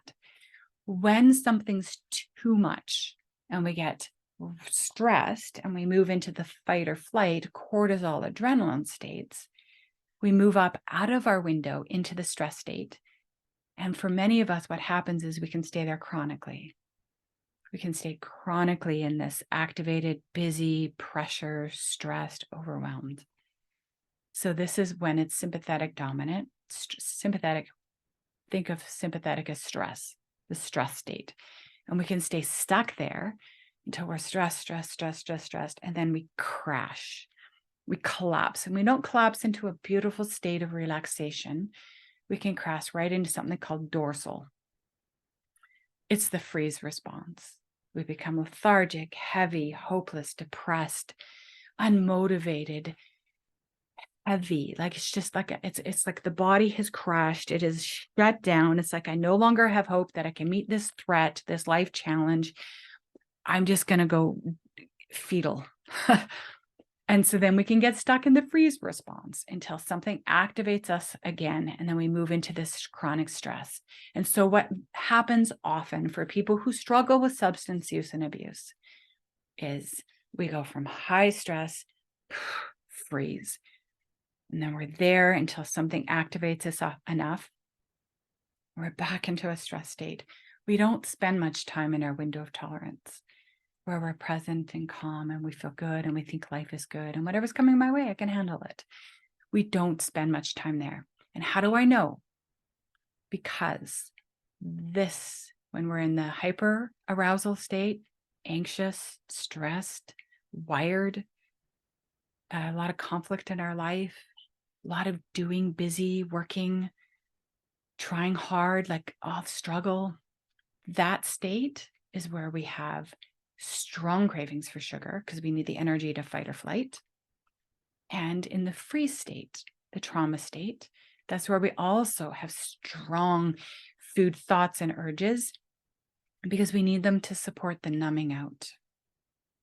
So when we use food to give us energy and to activate adrenaline and cortisol, to stimulate us, we are in the sympathetic. And when we're using it to get even more calm, not calm, sort of numbed out, disassociated, to leave our bodies, to disconnect.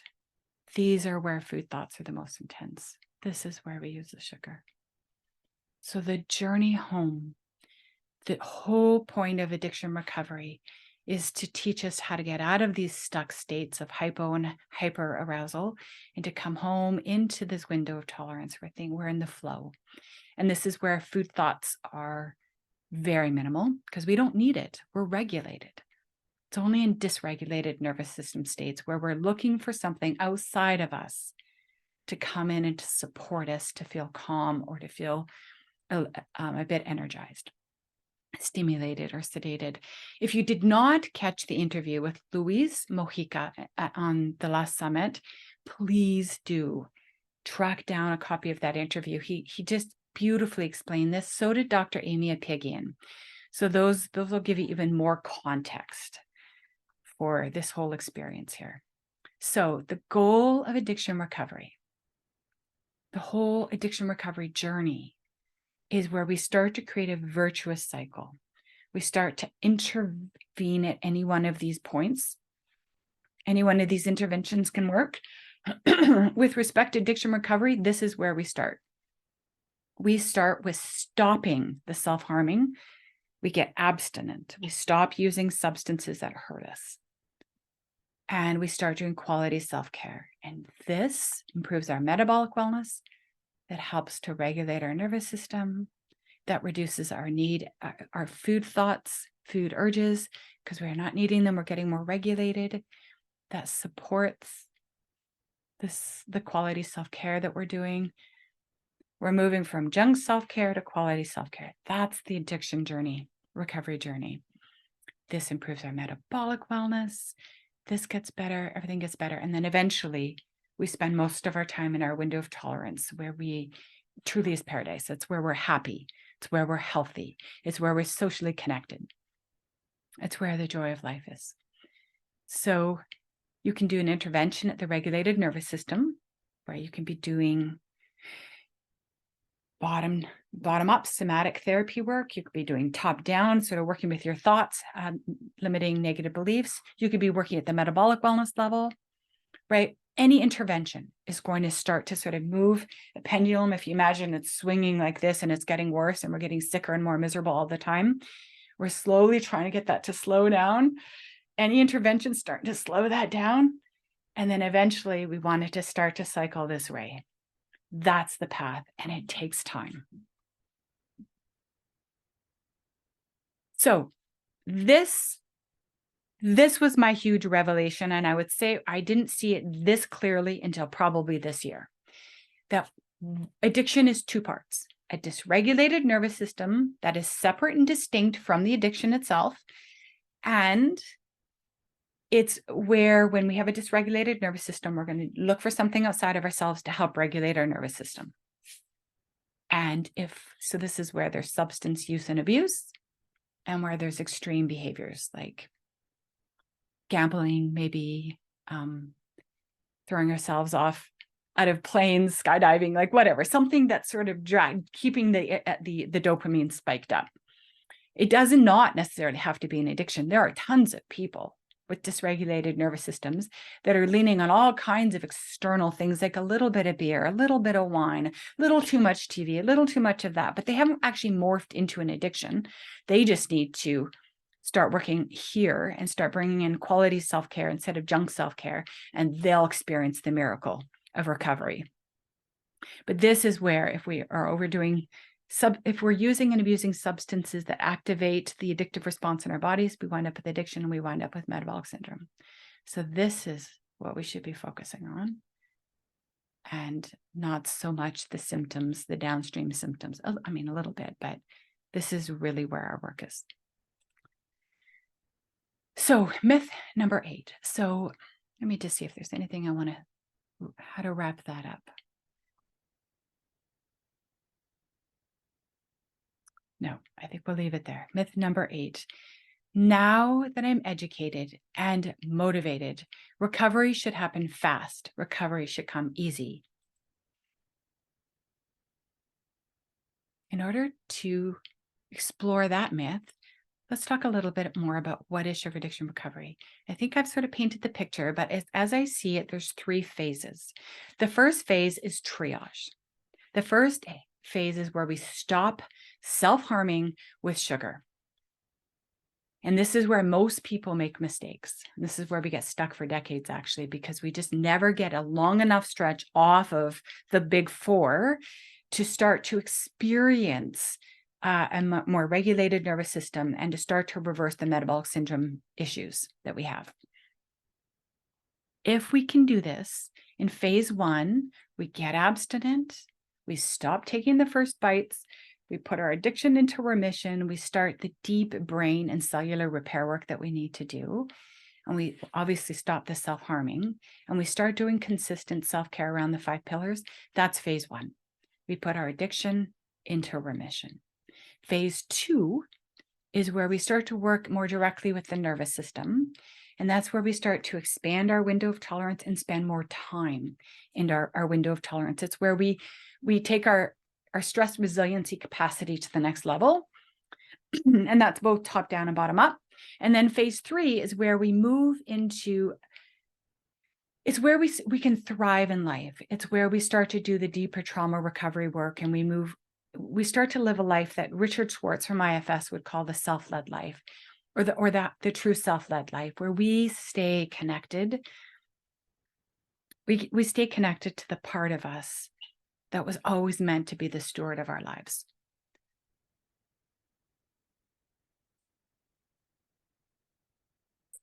In phase 1, we're just putting addiction into remission. It's where we're in a lot of pain. If we weren't in pain, we wouldn't be. No one gives up sugar without a really good reason. No one. Well, most of us would never consider giving up our favorite foods without a really good reason, and that reason is typically pain. So phase 1 is where we detox and we get abstinent. Phase 2 is where we start doing consistent self-care. And you know what? When you're here, pardon me, you might be you might be surprised to discover that you're not particularly happy. I know that by the time I got to this phase, I felt really raw. I felt really overwhelmed by life. Like I didn't have the skills and the tools, and I all these things that I had been covering up were coming up. So I certainly wouldn't say I got sugar-free and was happy, happy, joy, joy. It wasn't. And I think that's true for many of us, that this is kind of a neutral place where we're just really learning to feel and to stay connected to our bodies and sensations instead of checking out. But this is where, at a certain point along the path, we can start to experience joy for no reason, happiness, the serotonin, the oxytocin's coming online, the dopamine's being regulated, the receptor sites are opening up. We're starting to feel so much pleasure in the quality self-care we're doing, that walks in nature and beautiful whole foods are so So satisfying and so joyful. It's a journey. It is a journey. Those are some details based under each of those 3 levels of recovery. So let's get back to the myth. Recovery should come fast and it should come easy. Here's the truth. Recovery is epic work. It is a lot of grind. It's a lot of courage. It's a lot of learning to connect instead of isolating. And all of it takes time. Literally, it's rewiring the brain. And that too takes time. That what we're trying to do is extinguish a pathway and rebuild whole new neural networks, right? That takes time. So there's no such thing as an overnight success in addiction recovery. And in fact, there's no such thing as an overnight success ever. No one is an overnight success ever. There's always work and courage and time involved. Here are some statistics from a Harvard research study that I hope is encouraging. Let me just take some more water here, sorry.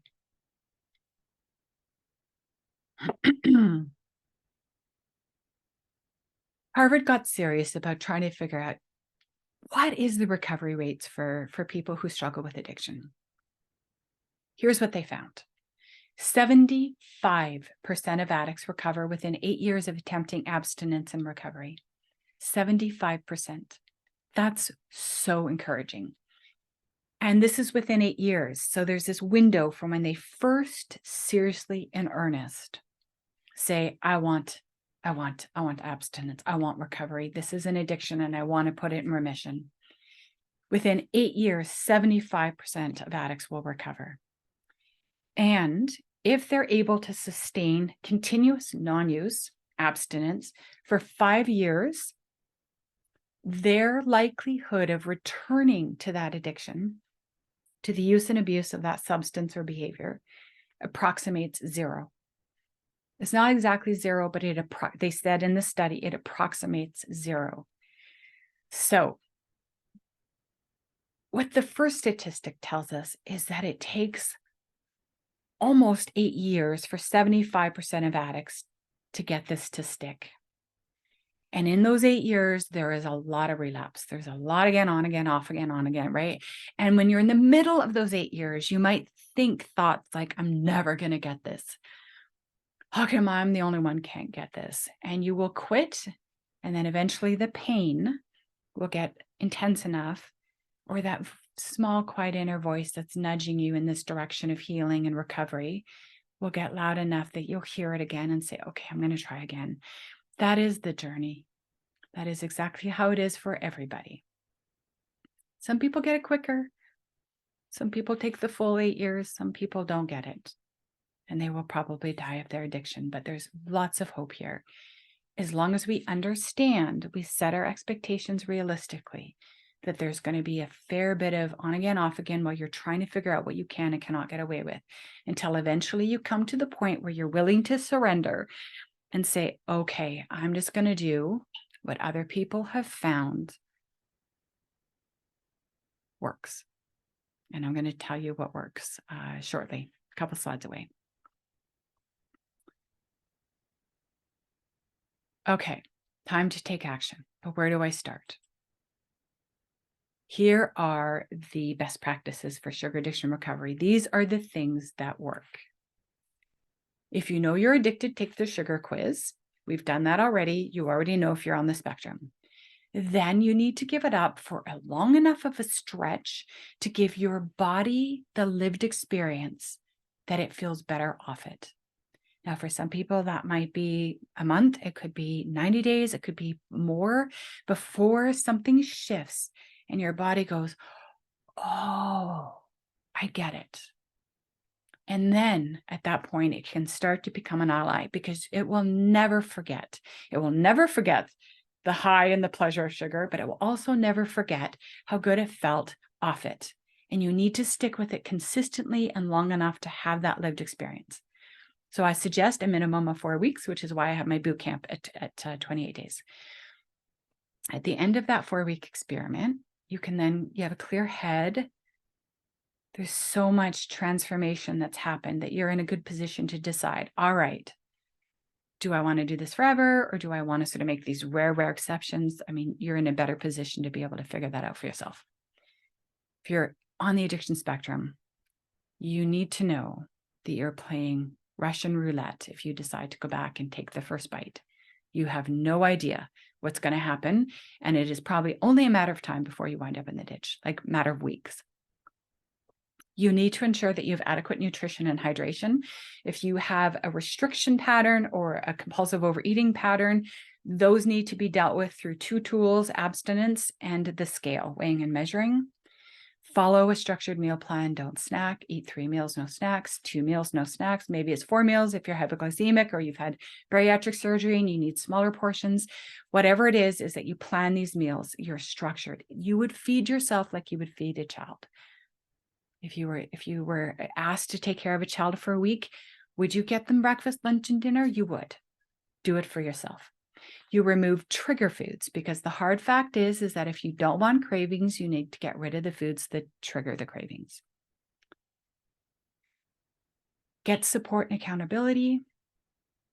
Try the two main tools of addiction recovery, food addiction recovery, in earnest. Like, really give them a try.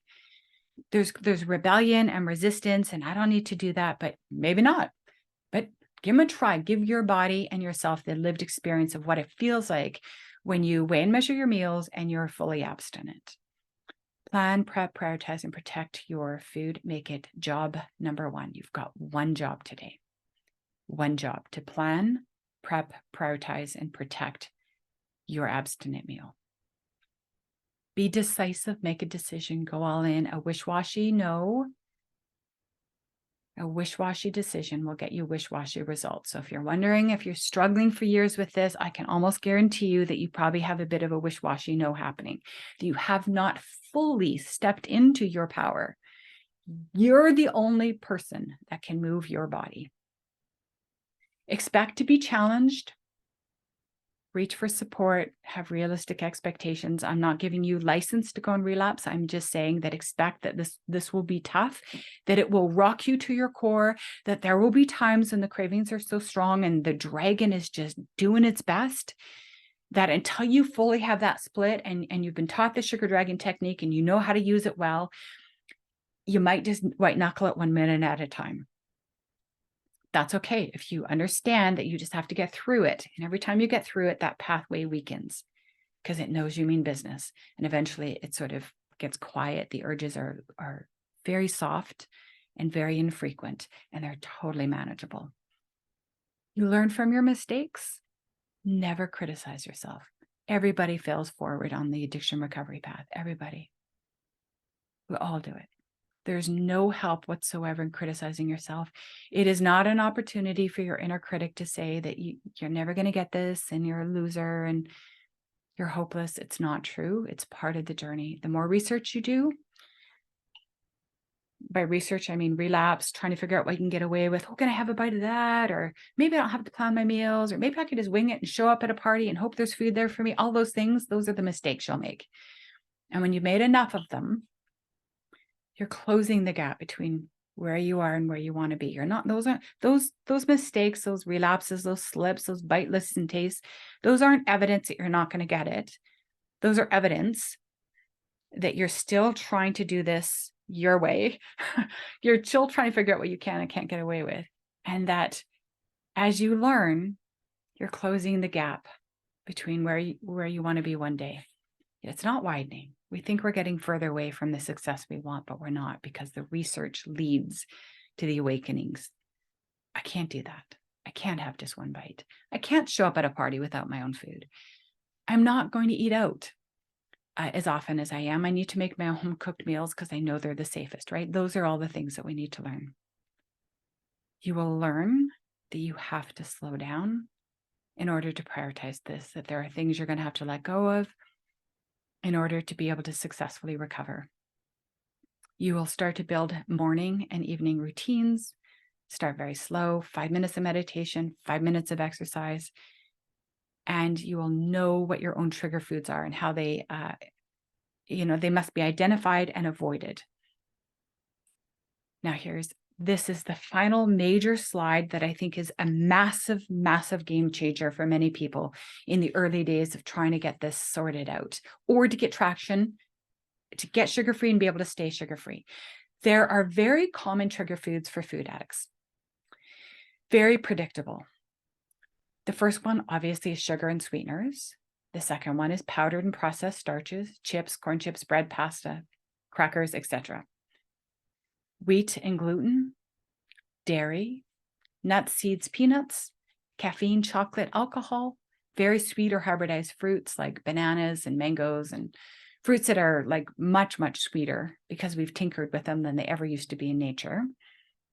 And the only fruit in the early days that I think is kind of safe for most people is berries.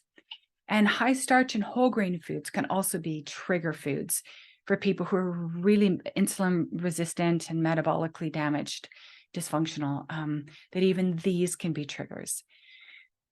So often what happens is we let go of the sugar, boom, all of a sudden we're like, oh, I'm a little bit more interested in the starches, or the wheat, or there's an uptick in this, and then maybe there might be an uptick in this, and then maybe, there's an uptick in caffeine, or you didn't used to drink it, now you are. There's this escalation. It's like the dragon's like, you're not going to let me have sugar? Well, fine, then let's drag this in the back door. I can party with that. What? No more corn chips? What? Okay, fine. Well, then let's have some more cheese. And it starts dragging in more cheese. And then it's like, what? You cut me off dairy? Okay, fine. Well, let's go have some pistachios. Let's go have some cashews. Let's have some peanuts. What? And it's constantly trying to find a fix. So what we do is we figure out what foods are feeding that addictive pathway, and we just don't eat them. Yeah, and any of the healthy foods. And now listen, you can have nuts, seeds, and peanuts potentially, as long as it's part of a meal and it's weighed and measured, and it really doesn't seem to trigger you. But for most of us, pulling these out, which is what I do in my boot camp, can be so powerful because we just have no cravings. We get peaceful. We're like, oh, crickets in my head. People offer us donuts and we look at it and we go, wow, that looks like deep fried potato starch in rancid oil. Disgusting. Like it no longer is even appealing. And you think, I never thought I'd get here. All right. Whew. Now what I'm going to do is I'm going to spend a few minutes talking a bit about we know about the boot camp. I'm hoping to start that on Wednesday, November 1st, which is this coming Wednesday. I didn't want too much of a gap between getting all inspired up by the summit. I thought, all right, well, let's strike hard. Let's get into a boot camp. But truthfully, potentially, maybe people might need a little bit more time to sort of get organized for that. We'll see. I'm getting some emails about that, but it's either going to be this Wednesday or potentially maybe I might bump it forward by a week, but I'll let you guys know. It doesn't matter. You can still sign up and we'll get going very soon. So, but here's the other thing I wanted to share is that there is a level 1, put your addiction into remission, which that's going to start in December. If I have enough people signed up. If not, then I'll run it in January. And here's how. So this, with the level 1 fundamentals, you get obviously the detox, you get the sugar dragon technique, and we very, very much focus on the self-care mastery modules. That's it. That's all we do in level 1. The fundamentals to be able to get sugar-free, and then that sets you up to be able to move forward into other recovery work. What I'm offering right now is 2 things I've never offered before, and I wanted to make sure you know about this, is that I've decided that people who come into my level 1 fundamentals coaching program can stay there as long as they want, that they can take it multiple times, because I don't want you to move on till you've got the fundamentals. And I'm developing a bit of an assessment to figure out, are you ready to move on, or should you stay here one more cycle?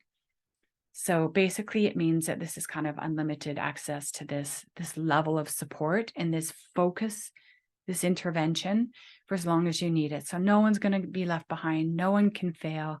We're going to play a long game. There are people that end the 12-week course. They're boom, they're ready. They're done. They're abstinent. They've got their fundamentals in place. They're ready to move on into other recovery work. Start working more upstream. But there are some people who are still struggling here, and that's okay. Because we know it can take up to 8 years for people to get abstinent, and who knows where you are in that cycle, like where you are in that journey. If you signed up by Monday, September 30th for the 12-week fundamentals course, because you're like, I know I want it, I'm in, absolutely, unequivocally, I see your approach, I get it, you resonate with me, I need help, I'm done. I want to do this. Then if you sign up by Monday for the 12-week fundamentals course, you will get the boot camp for free. You will get 6 private coaching calls with me. Yep, that's what you will get. So there's a bit of fast action incentive there. How to register, it will be on the replay page. You can click on the bootcamp link and register. If you know you want to do the fundamentals course, you know you have an addiction, you know you need this kind of intervention, I would recommend that you sign up for the fundamentals course. And when you register, I will send you an email that asks you, do you want to do the bootcamp as well? And if you just say yes, great, then I'll get you in the bootcamp. So you can do the bootcamp for free, and then you will move into the fundamentals course. So you're basically going to be being coached from November to the end of February, those entire 4 months, and then you get another to the end of 2024, you will have group support, drop-in calls. So you basically have a year of support, So when you sign up for the fundamentals course. So just 1 second. I didn't tell you the cost of the fundamentals course. The value is $6,200. I'm charging $2,500. And what you get is the boot camp, the 12-week course, a year of drop-in support calls, and 6 private coaching calls, all in. That's what you get. And you can take that course as many times as you want. If you do it and you think, oh, I've almost got it, let me do it again, no charge. You can stay there as long as you need to. All right, so which course should I choose? Here's what I would say. You know, these FAQs are on the replay page, but I'll go over very quickly, and then we're going to go to the live Q&A. If you're currently eating a lot of sugar, and you know that you're going to be going into pretty intense detox and withdrawal symptoms, and you want to get off it, you're ready to sort of do a detox, then I would do the detox. If you know that you need longer term addiction recovery work, that you need some of the stuff I'm talking about, the Dragon Technique, then I would sign up for the 12-week course and then decide if you want to join the boot camp right away or not. You don't have to. You can just do the 12-week course, you can just do the boot camp, or you could do the boot camps together. Yeah, there we go. Final thing, what makes my programs different is you could see what makes how I put my programs a bit different or a bit unique is that I have a very metabolic health approach focused. I know that your pain is around your metabolic syndrome issues. So I'm metabolic health focused, I'm abstinence based, and I'm trauma informed. I'm the only person I know teaching rational recovery in the sugar addiction space. I find that approach to addiction recovery very powerful, and that's what will help you break up with sugar and find ways to observe urges, to observe the urges to eat instead of acting on them. And what I teach is a step-by-step process that's very bio-individual. I understand that you will struggle. I understand that you will slip, potentially. I've had clients that haven't, but I understand that most of us will. It's part of the journey. It's not failure. All right. Oh, and if you're like, I just don't have finances right now, I need help, and I really want help, and I'm ready, here are some free resources for you. So there's 4 12-step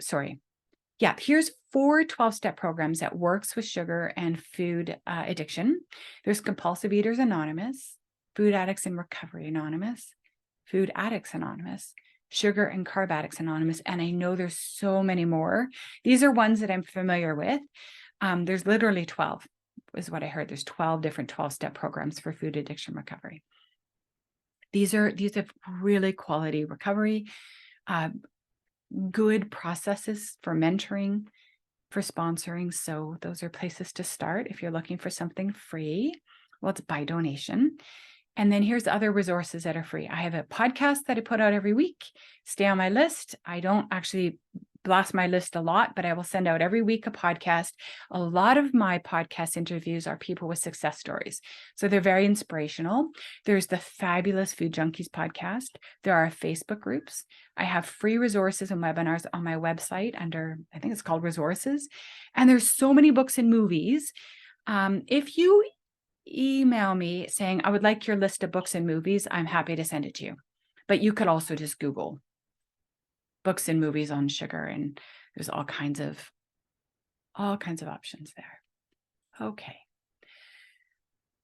All right. So that is the end of the webinar for today. I am now going to go and pull up your live Q&As or your Q&As and answer any questions. If you have some, feel free to drop in now. Oh, Renee's like, I'd love to see the puppy. Oh, thanks for everyone being patient with my puppy. Okay, the first question I see is Lorraine. So when I eat a sweet potato, let's say, the sweetness from that will definitely be noticed. Is that an encouraged food then because it's a whole food? Okay. Lorraine, it really, really depends on what's happening with your metabolism. One of the things I didn't tell you is that in my 12-week coaching program, in my addiction recovery, deeper, longer programs, I have everyone use a CGM, a continuous glucose monitor. I pay for it. I get you the prescription and I pay for it. If it isn't covered by insurance, I cover it.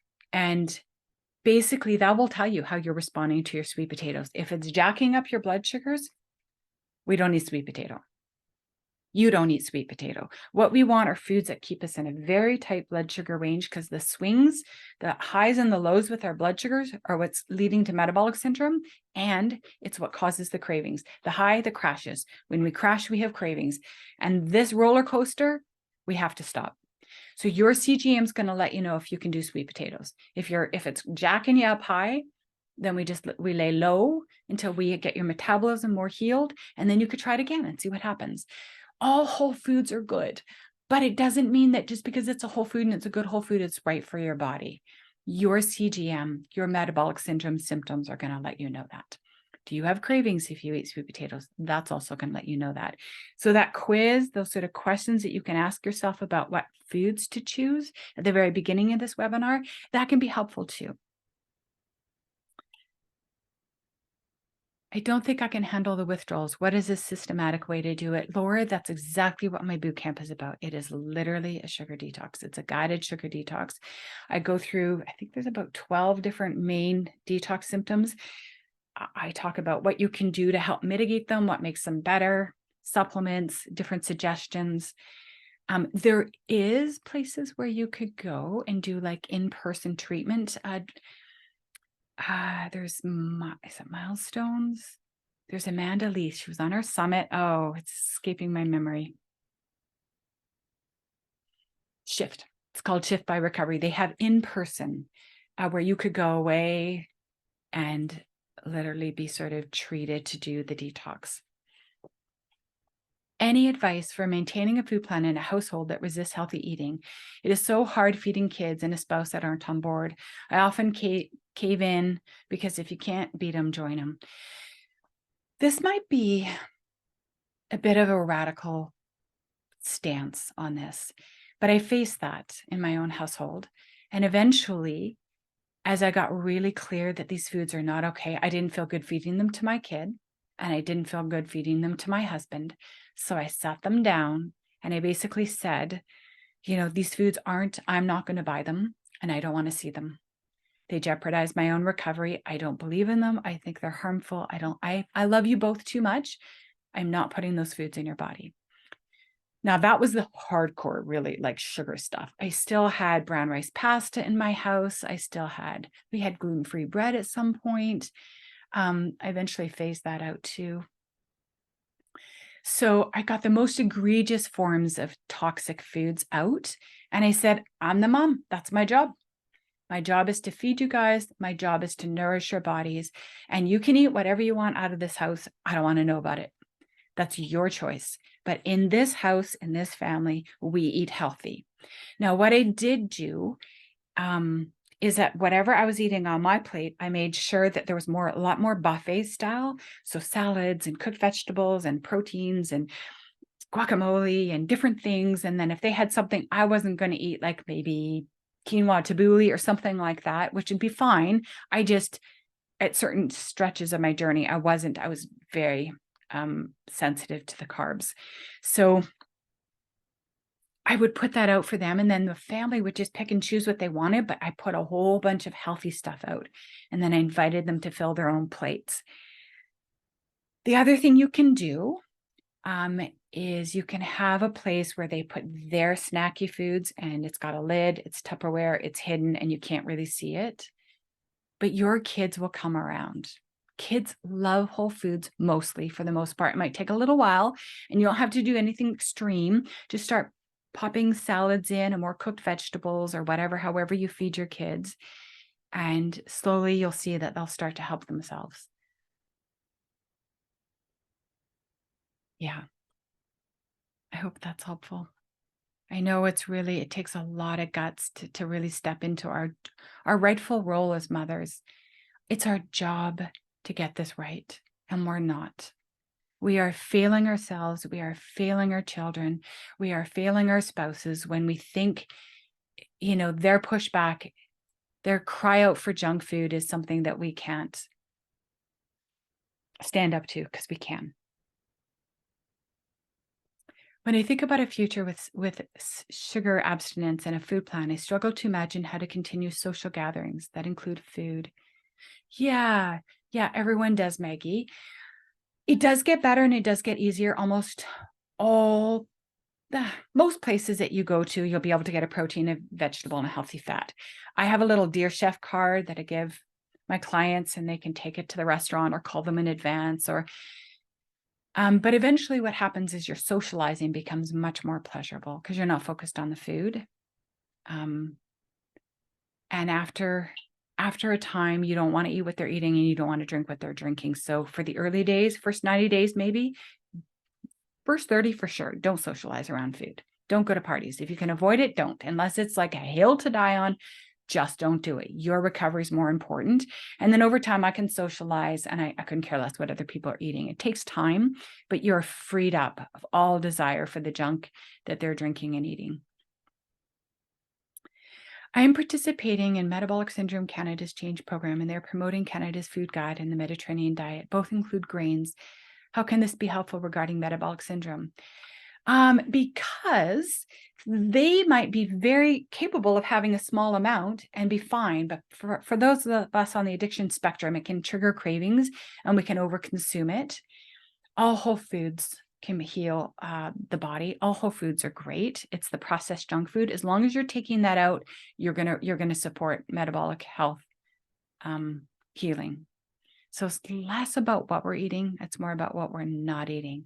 If you take out the refined carbohydrates, you're going to get the metabolic healing happening. Renee, did I make a mistake? I thought the presentation was over at the top of the hour. Have to leave. No problem. Yep.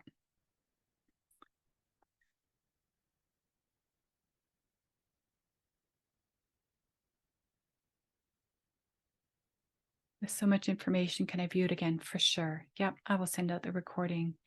Is the date of September 3rd? No. October 30th. Sorry. My typo. Sorry, Susan. Yeah. What about salt? Salt is a sweet spot situation, totally bio-individual. Some people very little, some people get enough just because they eat a lot of vegetables. There's lots of naturally occurring, sodium and potassium and electrolytes. Others need way more and do better on more. And if you don't get enough, if you get too much or too little, both can be a problem. The person who addressed this really well on the summit was Dr. Eveline Boudreau-Roy, and she gave a 2-hour presentation and talked a bit about salt. So that might be a great presentation to listen to assuming you got the package. I'm currently eating all whole foods but Ezekiel bread. Yeah, whole grains are a tricky area. Agnes is asking about Ezekiel bread. My advice is if you're in the early days of recovery from addiction, you fall on the sugar addiction spectrum, let it go. I would let grains go. Honestly, it's just such, you can always go back. You certainly won't die with a month off grains. But I would want, if you're in my 12-week coaching program, we're going to put a CGM on you. You're going to find out how you're responding to grains.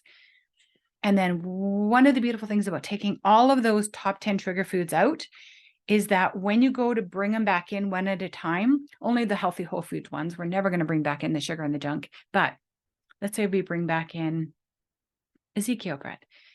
You're going to know really quickly because you have such a solid baseline. You feel good in your body. You know where you're at now, and you bring it back in. You're going to see, oh, wow. I have cravings. I have bloating. I have food thoughts or crickets. It's not a problem for me, right? And you won't know till you've got a good solid baseline. Does your boot camp give you a lifetime food program? Yep. After the boot camp, will I be guided for the next steps? Can a spouse play a role in support for sugar addiction? Great questions. Yes, the boot camp gives you a meal plan you can follow for life. After the boot camp, you'll be in a position to decide you want to do deeper addiction recovery work. If yes, great. You can join one of my 12-week programs. And yes, a lot of times spouses play a really beautiful role in addiction recovery because they'll support their partners. They might not need to eat that way with them, but they'll say, I won't have anything in the house, or I'll hide my stash, or I'll make meals for you, or we won't eat out for the first month, or whatever, or I won't eat popcorn when we watch TV movies. Like, they will do all kinds of things. And it really does come down to how we communicate it, I think, to the people around us. Most of us, I don't recommend that you say you don't eat sugar. You're going to trigger people. Your spouse, maybe. No one needs to know. It's none of their business what you're allergic to, what sets you off, what triggers you, what works, and who cares? Like, everyone gets to nourish their own bodies. So when you're out socializing and someone offers you something junky, never say, oh, no, thank you, I'm not eating sugar. That's trouble. You could just say, oh, thank you, I'm full, or I already ate, or I'm good, thank you, that looks wonderful, thank you for the offer, but no, thank you. Or for me, if I get pushback, I'll often say, do you know, I've discovered that gluten triggers migraines for me. So, sucks. Would you have mine? That looks so good. Would you have mine for me? Or maybe I'll take one for my daughter. She would love it, right? What I do is I receive the food neutral or even enthusiastically. Doesn't that look beautiful? Wow, that looks so delicious. Thank you. I think I'll take a pass. I'm full. Or I get migraines or something that people aren't usually going to argue with, but I never say I don't eat sugar. I can say I don't eat gluten. People can handle that. I can say I don't drink. People can handle that. Sugar is a funny one. What falls into the category of whole foods means that when you look at the food, it's a single ingredient. Nothing's been added. Nothing's been taken away. The exception would be whole spices. Like maybe there's herbs, maybe there's salt or something like that. What about fruits? I can't abstain from fruits. Yeah, fruits are a whole food. I would suggest in the early days that you might want to just stick with the berries, but your CGM is going to tell you, right? That's why those continuous glucose monitors are really helpful. What if, even in absence of sugar, I can't lose weight? What do you recommend? Okay, so first place to start is to become whole food men and whole food women, right? Get off all the processed junk. If you're on the addiction spectrum, I would suggest that you do a sugar detox, and then we take out all the trigger foods. You get to a nice baseline. You feel peaceful, no cravings, you're good. Then you can experiment with some of the whole foods, like maybe more sweet fruits or maybe grains or whatever. And then most people are losing weight. And if you're not losing weight at that point, then there's other levers we could pull. I would do making sure that you're fully hydrated, that you're drinking enough water for your body. Because if you're dehydrated, you'll hang on to weight. I I would see if you could bump up some movement, not because it's so great for weight loss, but because it can actually help with cortisol and adrenaline levels, and those can sort of contribute to slow weight loss. The final thing we would do is intermittent fasting. We would do some longer fasting with you when you're ready.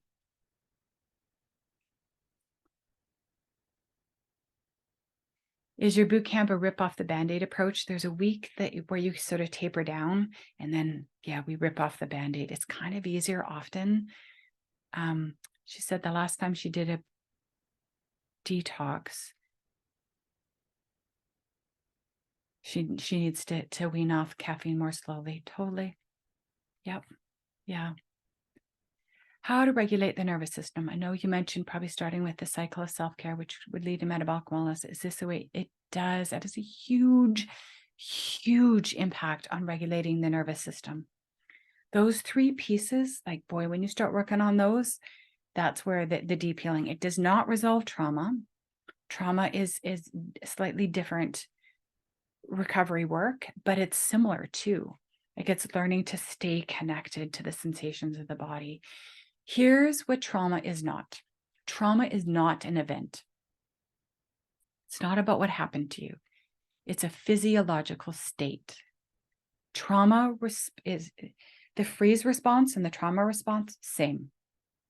So what the trauma response is when your body, your nervous system has lost hope that it can handle that threat by either fighting or flighting. And fighting is like conflict, like trying to make things happen, like that kind of energy. Or flighting could be working really, really hard.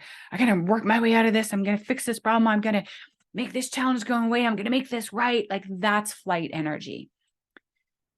When it's stressed, fear-based, I'm dealing with the threat and I don't feel safe, that's flight energy. Now, flight energy, when you're in the window of tolerance, looks like just working hard. Oh, I got this problem here. Let me dig in and get this sorted out. But you don't get into those activated high stress states, cortisol, adrenaline, right?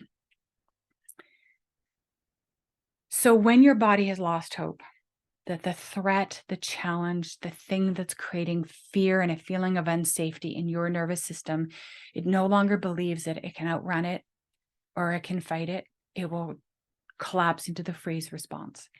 That is the trauma response. That's the same. It's a physiological state. It's not about what trips you into that overwhelmed state of collapse. It doesn't matter. It doesn't matter what the event was. What matters is that for your nervous system, it was too much. And you've now gone into the freeze response, which is the equivalent. It's the equivalent of curling up and just having everything stop and just trying to build its resources, get its perspective. It's lost hope. Right now it's feeling hopeless and depressed and helpless and heavy. But you won't stay there if you know what to do with the freeze response, with the trauma response. And that's what trauma recovery work is, working with the freeze response. How much does a person need to reduce sugar to reverse metabolic syndrome? In the beginning, all of it, Geraldine, all of it. No processed junk foods. There's a line in Dr. Mark Hyman's book he called Blood Sugar Solution, where he basically says, if you got a health condition of any kind, a mental health issue of any kind, if you're overweight, and you got no business eating any refined carbohydrates, zero. Pull them out, get yourself healed, get your health, mental health where you want it to be, and then you can consider making your little exceptions. But until then, you got no business putting that in your body. I think that's wise advice. If CGM requires ongoing pieces, needles or patches, can you talk a bit more about it? How do we keep the CGM and can we get the supplies going forward? Sure, yeah. So CGM it's just this subtle little thing. It's a little tiny filament. It barely has to go into just the surface of the skin. You pop it on, you wait and you think, oh, it didn't hurt at all. It's nothing. It sits there for 2 weeks. There's some tape. You can put a little patch over it and then you don't even think about it for the next 2 weeks. So that's how it works. They stay on for 2 weeks if you use the free Libra. And then after that, it stops working and you can pop on another one. And so it's very simple. On your phone, not all phones are compatible. Well, most of them are.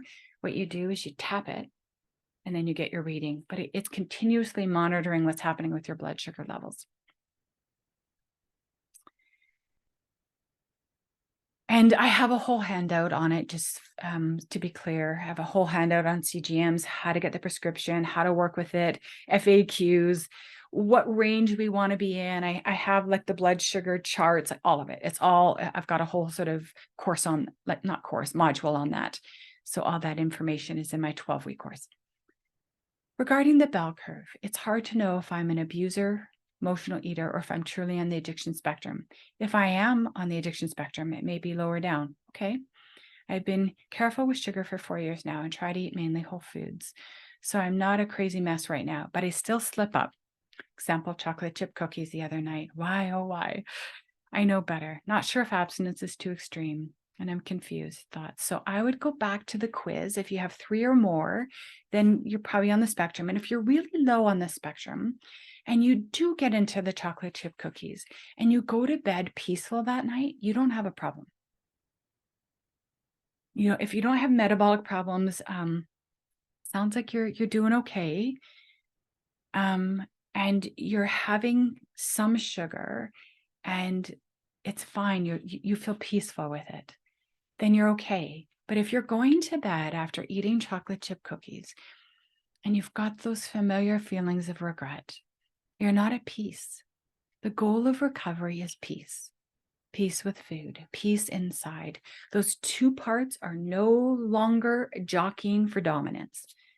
When we learn the sugar dragon technique, what we do is the true self, the one that sees the big picture, all the ways in which we are self-harming and self-neglecting through this substance use and abuse, that part is finally able to look at the dragon and say, buddy, one of us is going to win. I have bad news. It's going to be me. It's over. I see you for what you are. You are a rogue pleasure drive. I see that these processed foods have hijacked my brain and my appetite. I see it. You don't. You want to keep partying. I'm done. And I'm the boss. I'm the steward of this system here. It's my job to take care of it. Like I would take care of my puppy. I would take care of my child. I would take care of my aging parents or somebody I loved. This is a body I love. It's my job to be honest about what does and does not hurt it and what does and does not help it. And I see it, it's clearly, and I'll never go back. I will never be at peace. Once you've awakened to the harms of sugar and you know it, and that voice has said to you, this doesn't work for us, you're hooped. You're hooped. You'll never be able to deny it, not comfortably. So if you're going to bed after having chosen some foods that don't make you feel peaceful, then I would suggest you let them go. And I don't know if that's perfect abstinence for you. I don't know. All I know is that you know what feels good. You know what feels out of alignment. You know what feels self-harming or self-abandoning. Because as long as we're using cookies to sort of regulate, or trying to regulate our nervous system, it never does. It dysregulates it. Always. Sugar is a form of trauma to the body. Sugar blocks trauma recovery because it constantly dysregulates our nervous system. It does not regulate us. It temporarily stimulates us or sedates us. It numbs us out or it jacks us up. And as long as we're doing that, what we're not doing is we're not learning how to self-regulate ourselves, where we drop in and we feel what's going on and we say to ourselves, what do you need, sweetheart? Or we just comfort ourselves with, I know that was it was a long day, or this is painful and I'm here, right? That's the work that we're not doing when we're getting into the potentially not doing when we're getting into the chocolate chip cookies. And as long as we're not doing that work, we're perpetuating a pattern of self-neglect.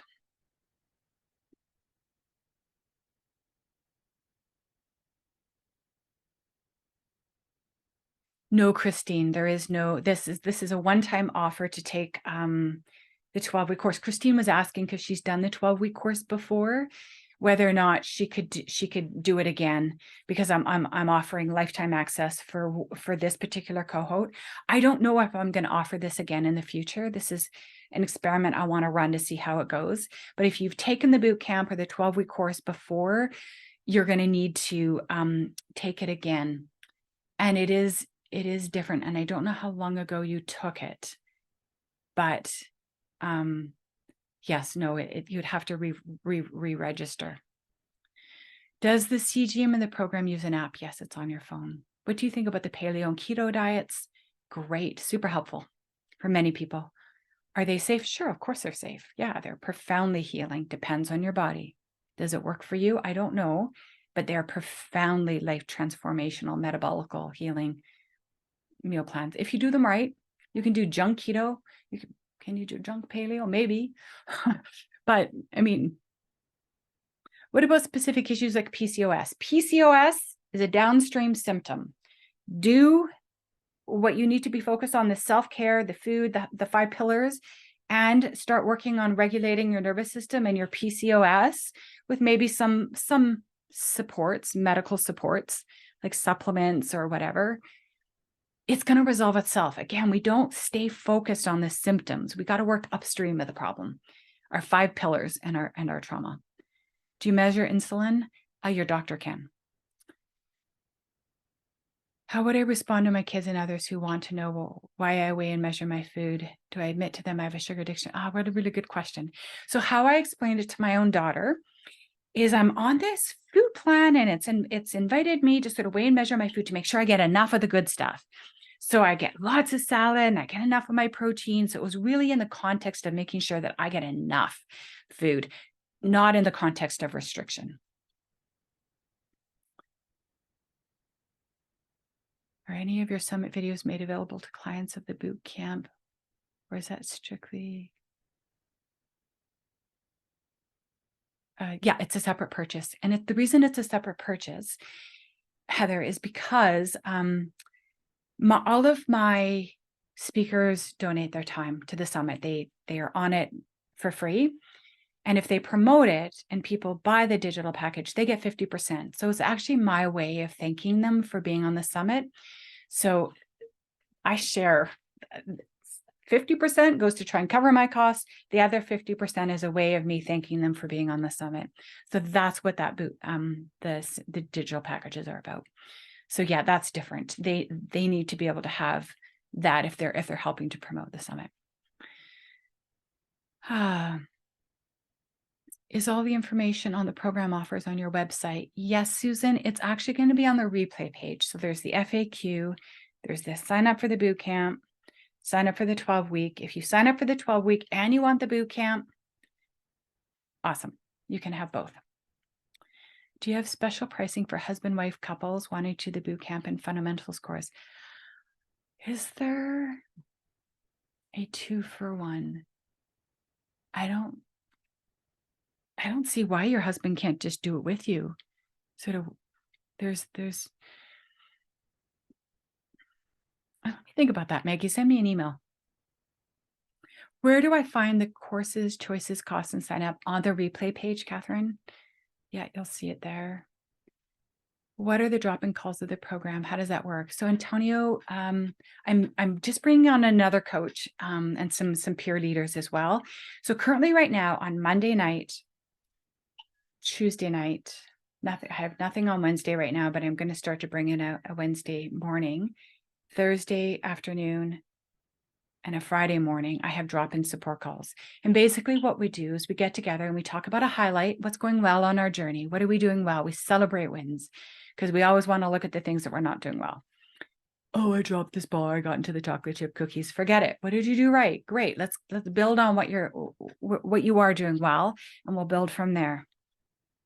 We'll learn from the mistakes, but that's not our focus. Our focus is on just getting better and better, supporting each other to keep walking the path. We will sometimes listen to podcasts. We will sometimes do meditations. Sometimes we'll do journal questions and then we share. Sometimes we do some CBT work where we take a negative thought and we do some reframes. Sometimes we do dragon techniques, role plays.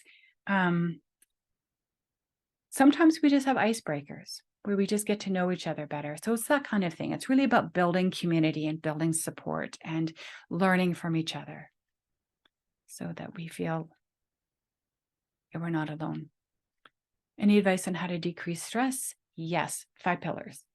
Get movement, get to bed earlier, eat whole foods, hydrate, profoundly helpful for stress.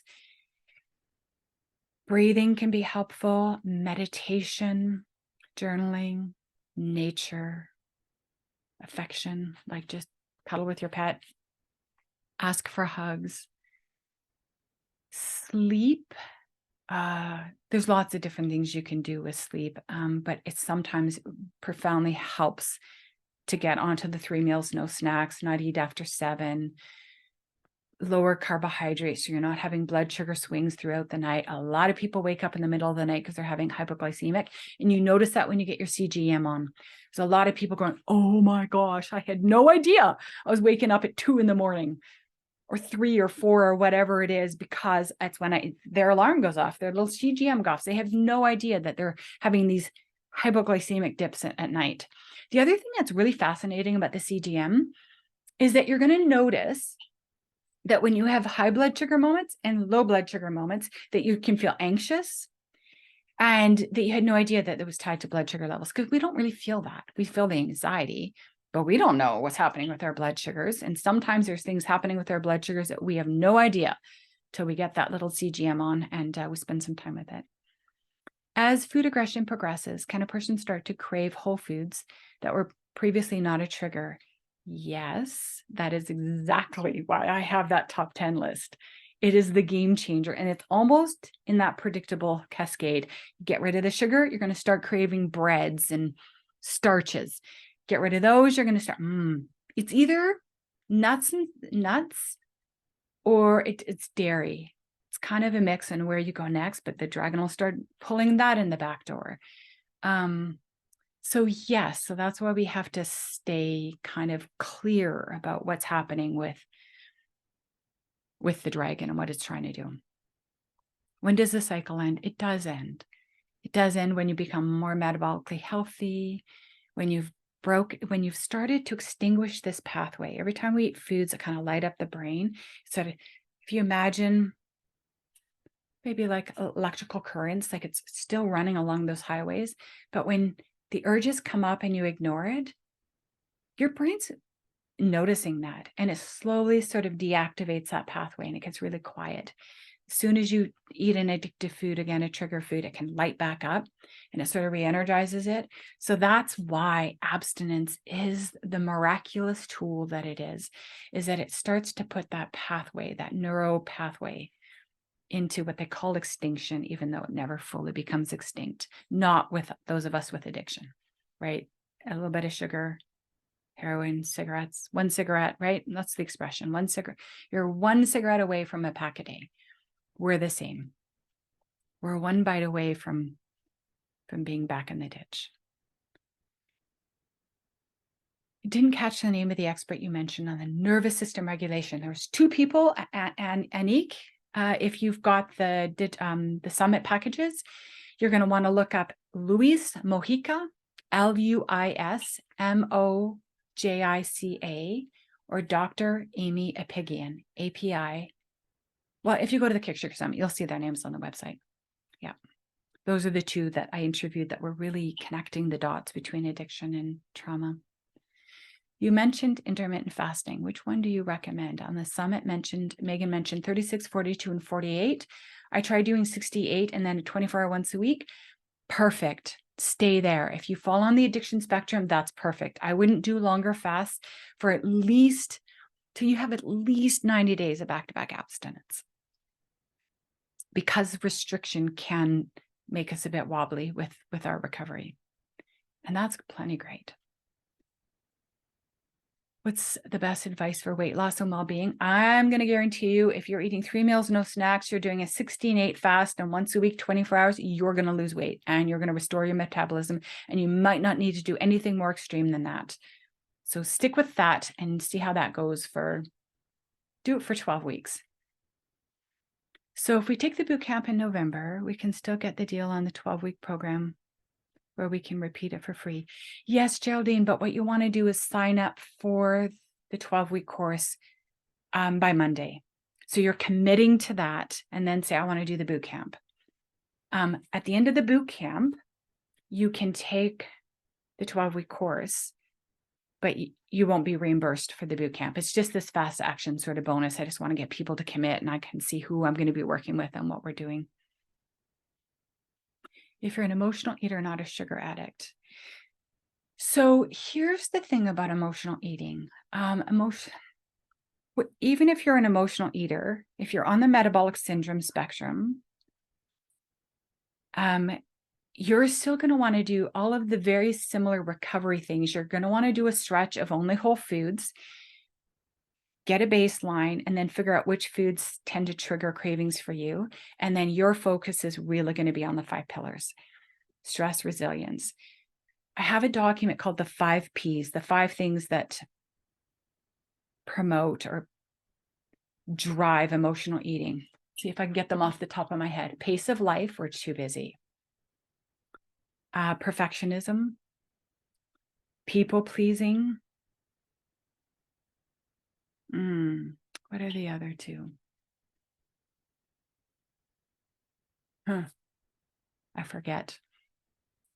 Procrastination, that eats at us. And there's another P.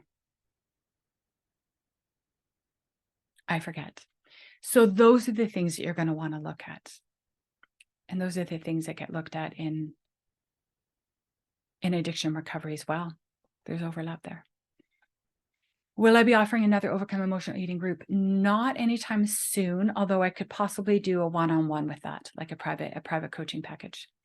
Have you set your time for your Wednesday boot camp? I have 4 p.m. 4 p.m. on Wednesday. Do your digital purchases include these wrap-ups? Yes, they do. How can I show other people these wrap-ups to inspire them and to show them what you offer? Yes, yeah. You will have access to the replay page that you could share. And when you buy the digital packages, these webinars go into the digital packages. Do you use a CGM for the whole 3 months? No, we do it for the first 2 weeks. Some people do it for a full month. Some people do it for 2 weeks. And then towards the end of the course, if they're going to try and bring a whole food back in, they put it on again just to see what's happening, how they're responding. You said the course costs, etc. on the replay page, but where is the replay page? Catherine, I'll email that out to you. Yeah. How do you find your website and email address? FlorenceChristofers.com. And my email address is support@FlorenceChristofers.com. Do you recommend a sugar addiction diagnosis such as Bitten-Johnson, another person who administers the sugar assessment? If I got several yes answers to the quiz, I'd like to know my addiction status, as I'm pretty sure I fall on that spectrum. It's an amazing assessment. Bitten really outdid herself. It's quite amazing how she pulls in not just sugar, but all potentially substances of use and abuse, and when we started and what's been happening and when did we start our first diet. And so it's a pretty cool experience. Like, I don't know that you'd regret doing that assessment. Although I can tell you that if you said 3 yeses on my quiz, pretty confident that you fall on the spectrum. And if that's all you need to know, cool. If you want more details, book in with Bitten.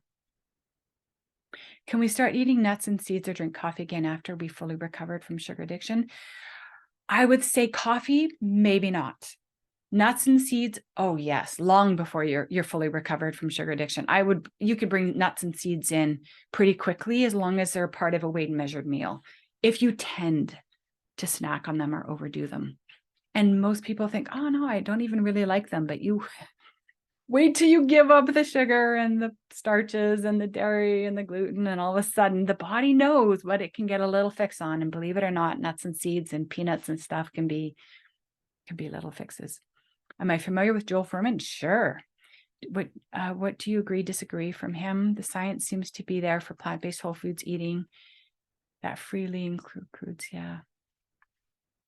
So I have interviewed Joel Fuhrman. I've had him on my summit twice. I followed his plan and I felt pretty great.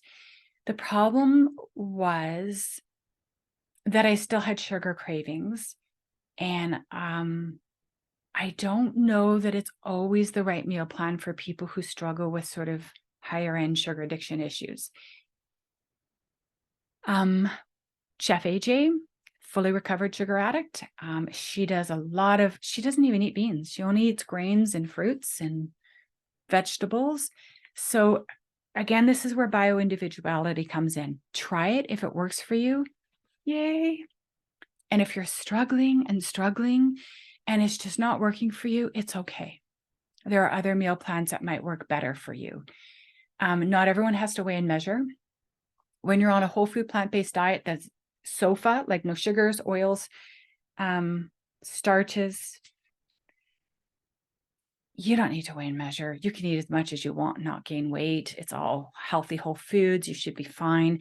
So you only need to weigh and measure when you have histories of restriction and overeating, and when you're wanting to make sure that you're getting enough, but not too much. So he's great. Try it. If it works for you, that's awesome. I'm a huge fan of leafy greens. I have vegetables, on my meal plan. I have vegetables every meal, breakfast, lunch, and dinner. Leafy greens every meal, if we can. Not everyone can do it. I have people who are carnivores. I have people who are whole food plant-based. But the meal plan I suggest is that we eat vegetables at every meal because it is so effective at reducing cravings. Remineralizes our bodies, detoxifies our bodies. That's what the leafy greens and the veggies do. They are the ones that help repair mitochondria and boost our energy. If you can eat them, they're amazing. So I don't know how it happened, but you said food aggression. Oh, while reading a question instead of food addiction. I definitely believe I have food addiction and food aggression. Oh my gosh, I'm sorry. I think I might be tired. Is that going to go away with abstinence? I know it's a common personality trait in my family of origin and it causes all kind of harm. Oh, if I understand this correctly, this question is potentially around aggression, like rage, the fight response, and how that ties in with food? Or what do you mean by food aggression? What does go away is rageaholic tendencies. What happens is that we move into the parasympathetic window of tolerance where we're balanced and present and calm and resourceful, and things happen and we're present to it, and we're like, oh, I can deal with that, and or I need help, or right. That's our personality. That's our core personality. And if we're in the fight response, aggressive, irritable, snippy, angry, that is not our true personality. That's a sign that you're in a dysregulated nervous system state, that you're in the fight response, that you're responding to threats from a place of overreaction because it feels like it's bigger than you have the resources to deal with. I hope that answers that question. Can you give us the exact CGM blood glucose monitor for script purposes? Yeah, Lorraine. Well, you can use a Dexcom, but the ones that I've been using are the Freestyle Libre 2. There's a 3 now, but the one that I have experience with is the Freestyle Libre 2. Yeah, there we go. All right, we're at the end. I can't believe that 78 people are still with me here. I hope you found that helpful. It was mostly the same as the one on Wednesday. I added a few more slides in and I changed the order a little bit and I cleared up some of the confusion I created around the coaching opportunities. I'm embarrassed to say that I thought, well, maybe what I'll do is I'll get them to sign up for the bootcamp and the 12-week course. And if they follow through on the 12-week course, I'll just refund them the bootcamp. And then I had the epiphany last night. That's crazy. No, just get them to sign up for the 12-week course. And then no one has to pay twice and I don't have to refund anybody. They can just sign up for the 12-week course and I'll just give them access to the bootcamp. So that's just a slight clarification that I've made between this webinar and the one on Wednesday. All right. I think that's a wrap. Thanks for joining me. Thanks for joining the summit. Keep spreading this word. We need to unhook women and mothers so that we can feed our families better, our husbands, our children, so that we're all not walking around in this vicious cycle of dysregulated nervous systems requiring external substances, addictions, dysregulating our metabolism, making us feel sick and miserable. And we just go around and around. And this is the final thing I'll say that I didn't say, and I hope it makes sense to you, is that when we are in a dysregulated nervous system state, we're in fight or flight, fawn or freeze, we're stressed, we don't connect with each other very well. It pulls us out of what Steve Porges calls the ventral vagal, the social engagement system, that place where we just naturally and joyfully and with a lot of serotonin and oxytocin pleasure connect with people. We are in solitary defense states when we're in that chronic stress and that freeze response. Those are solitary defense states. And when we're in these solitary defense states, we need our addictions. And so we have to get out of those states so that we can let go of those addictions. And we have to let go of those addictions to get out of those states. That's the core insight. Those are tied. And that's what recovery, good programs of recovery will address these pieces in the way that I've talked about. The metabolic health with the right meal plan. We'll be working directly with the nervous system, helping to regulate that. And then we'll be working directly with stopping the self-harming around substances. And those come together and you'll have a whole new life. Nothing short of a miracle. May that be true for you. And I hope you have a great day. Bye-bye.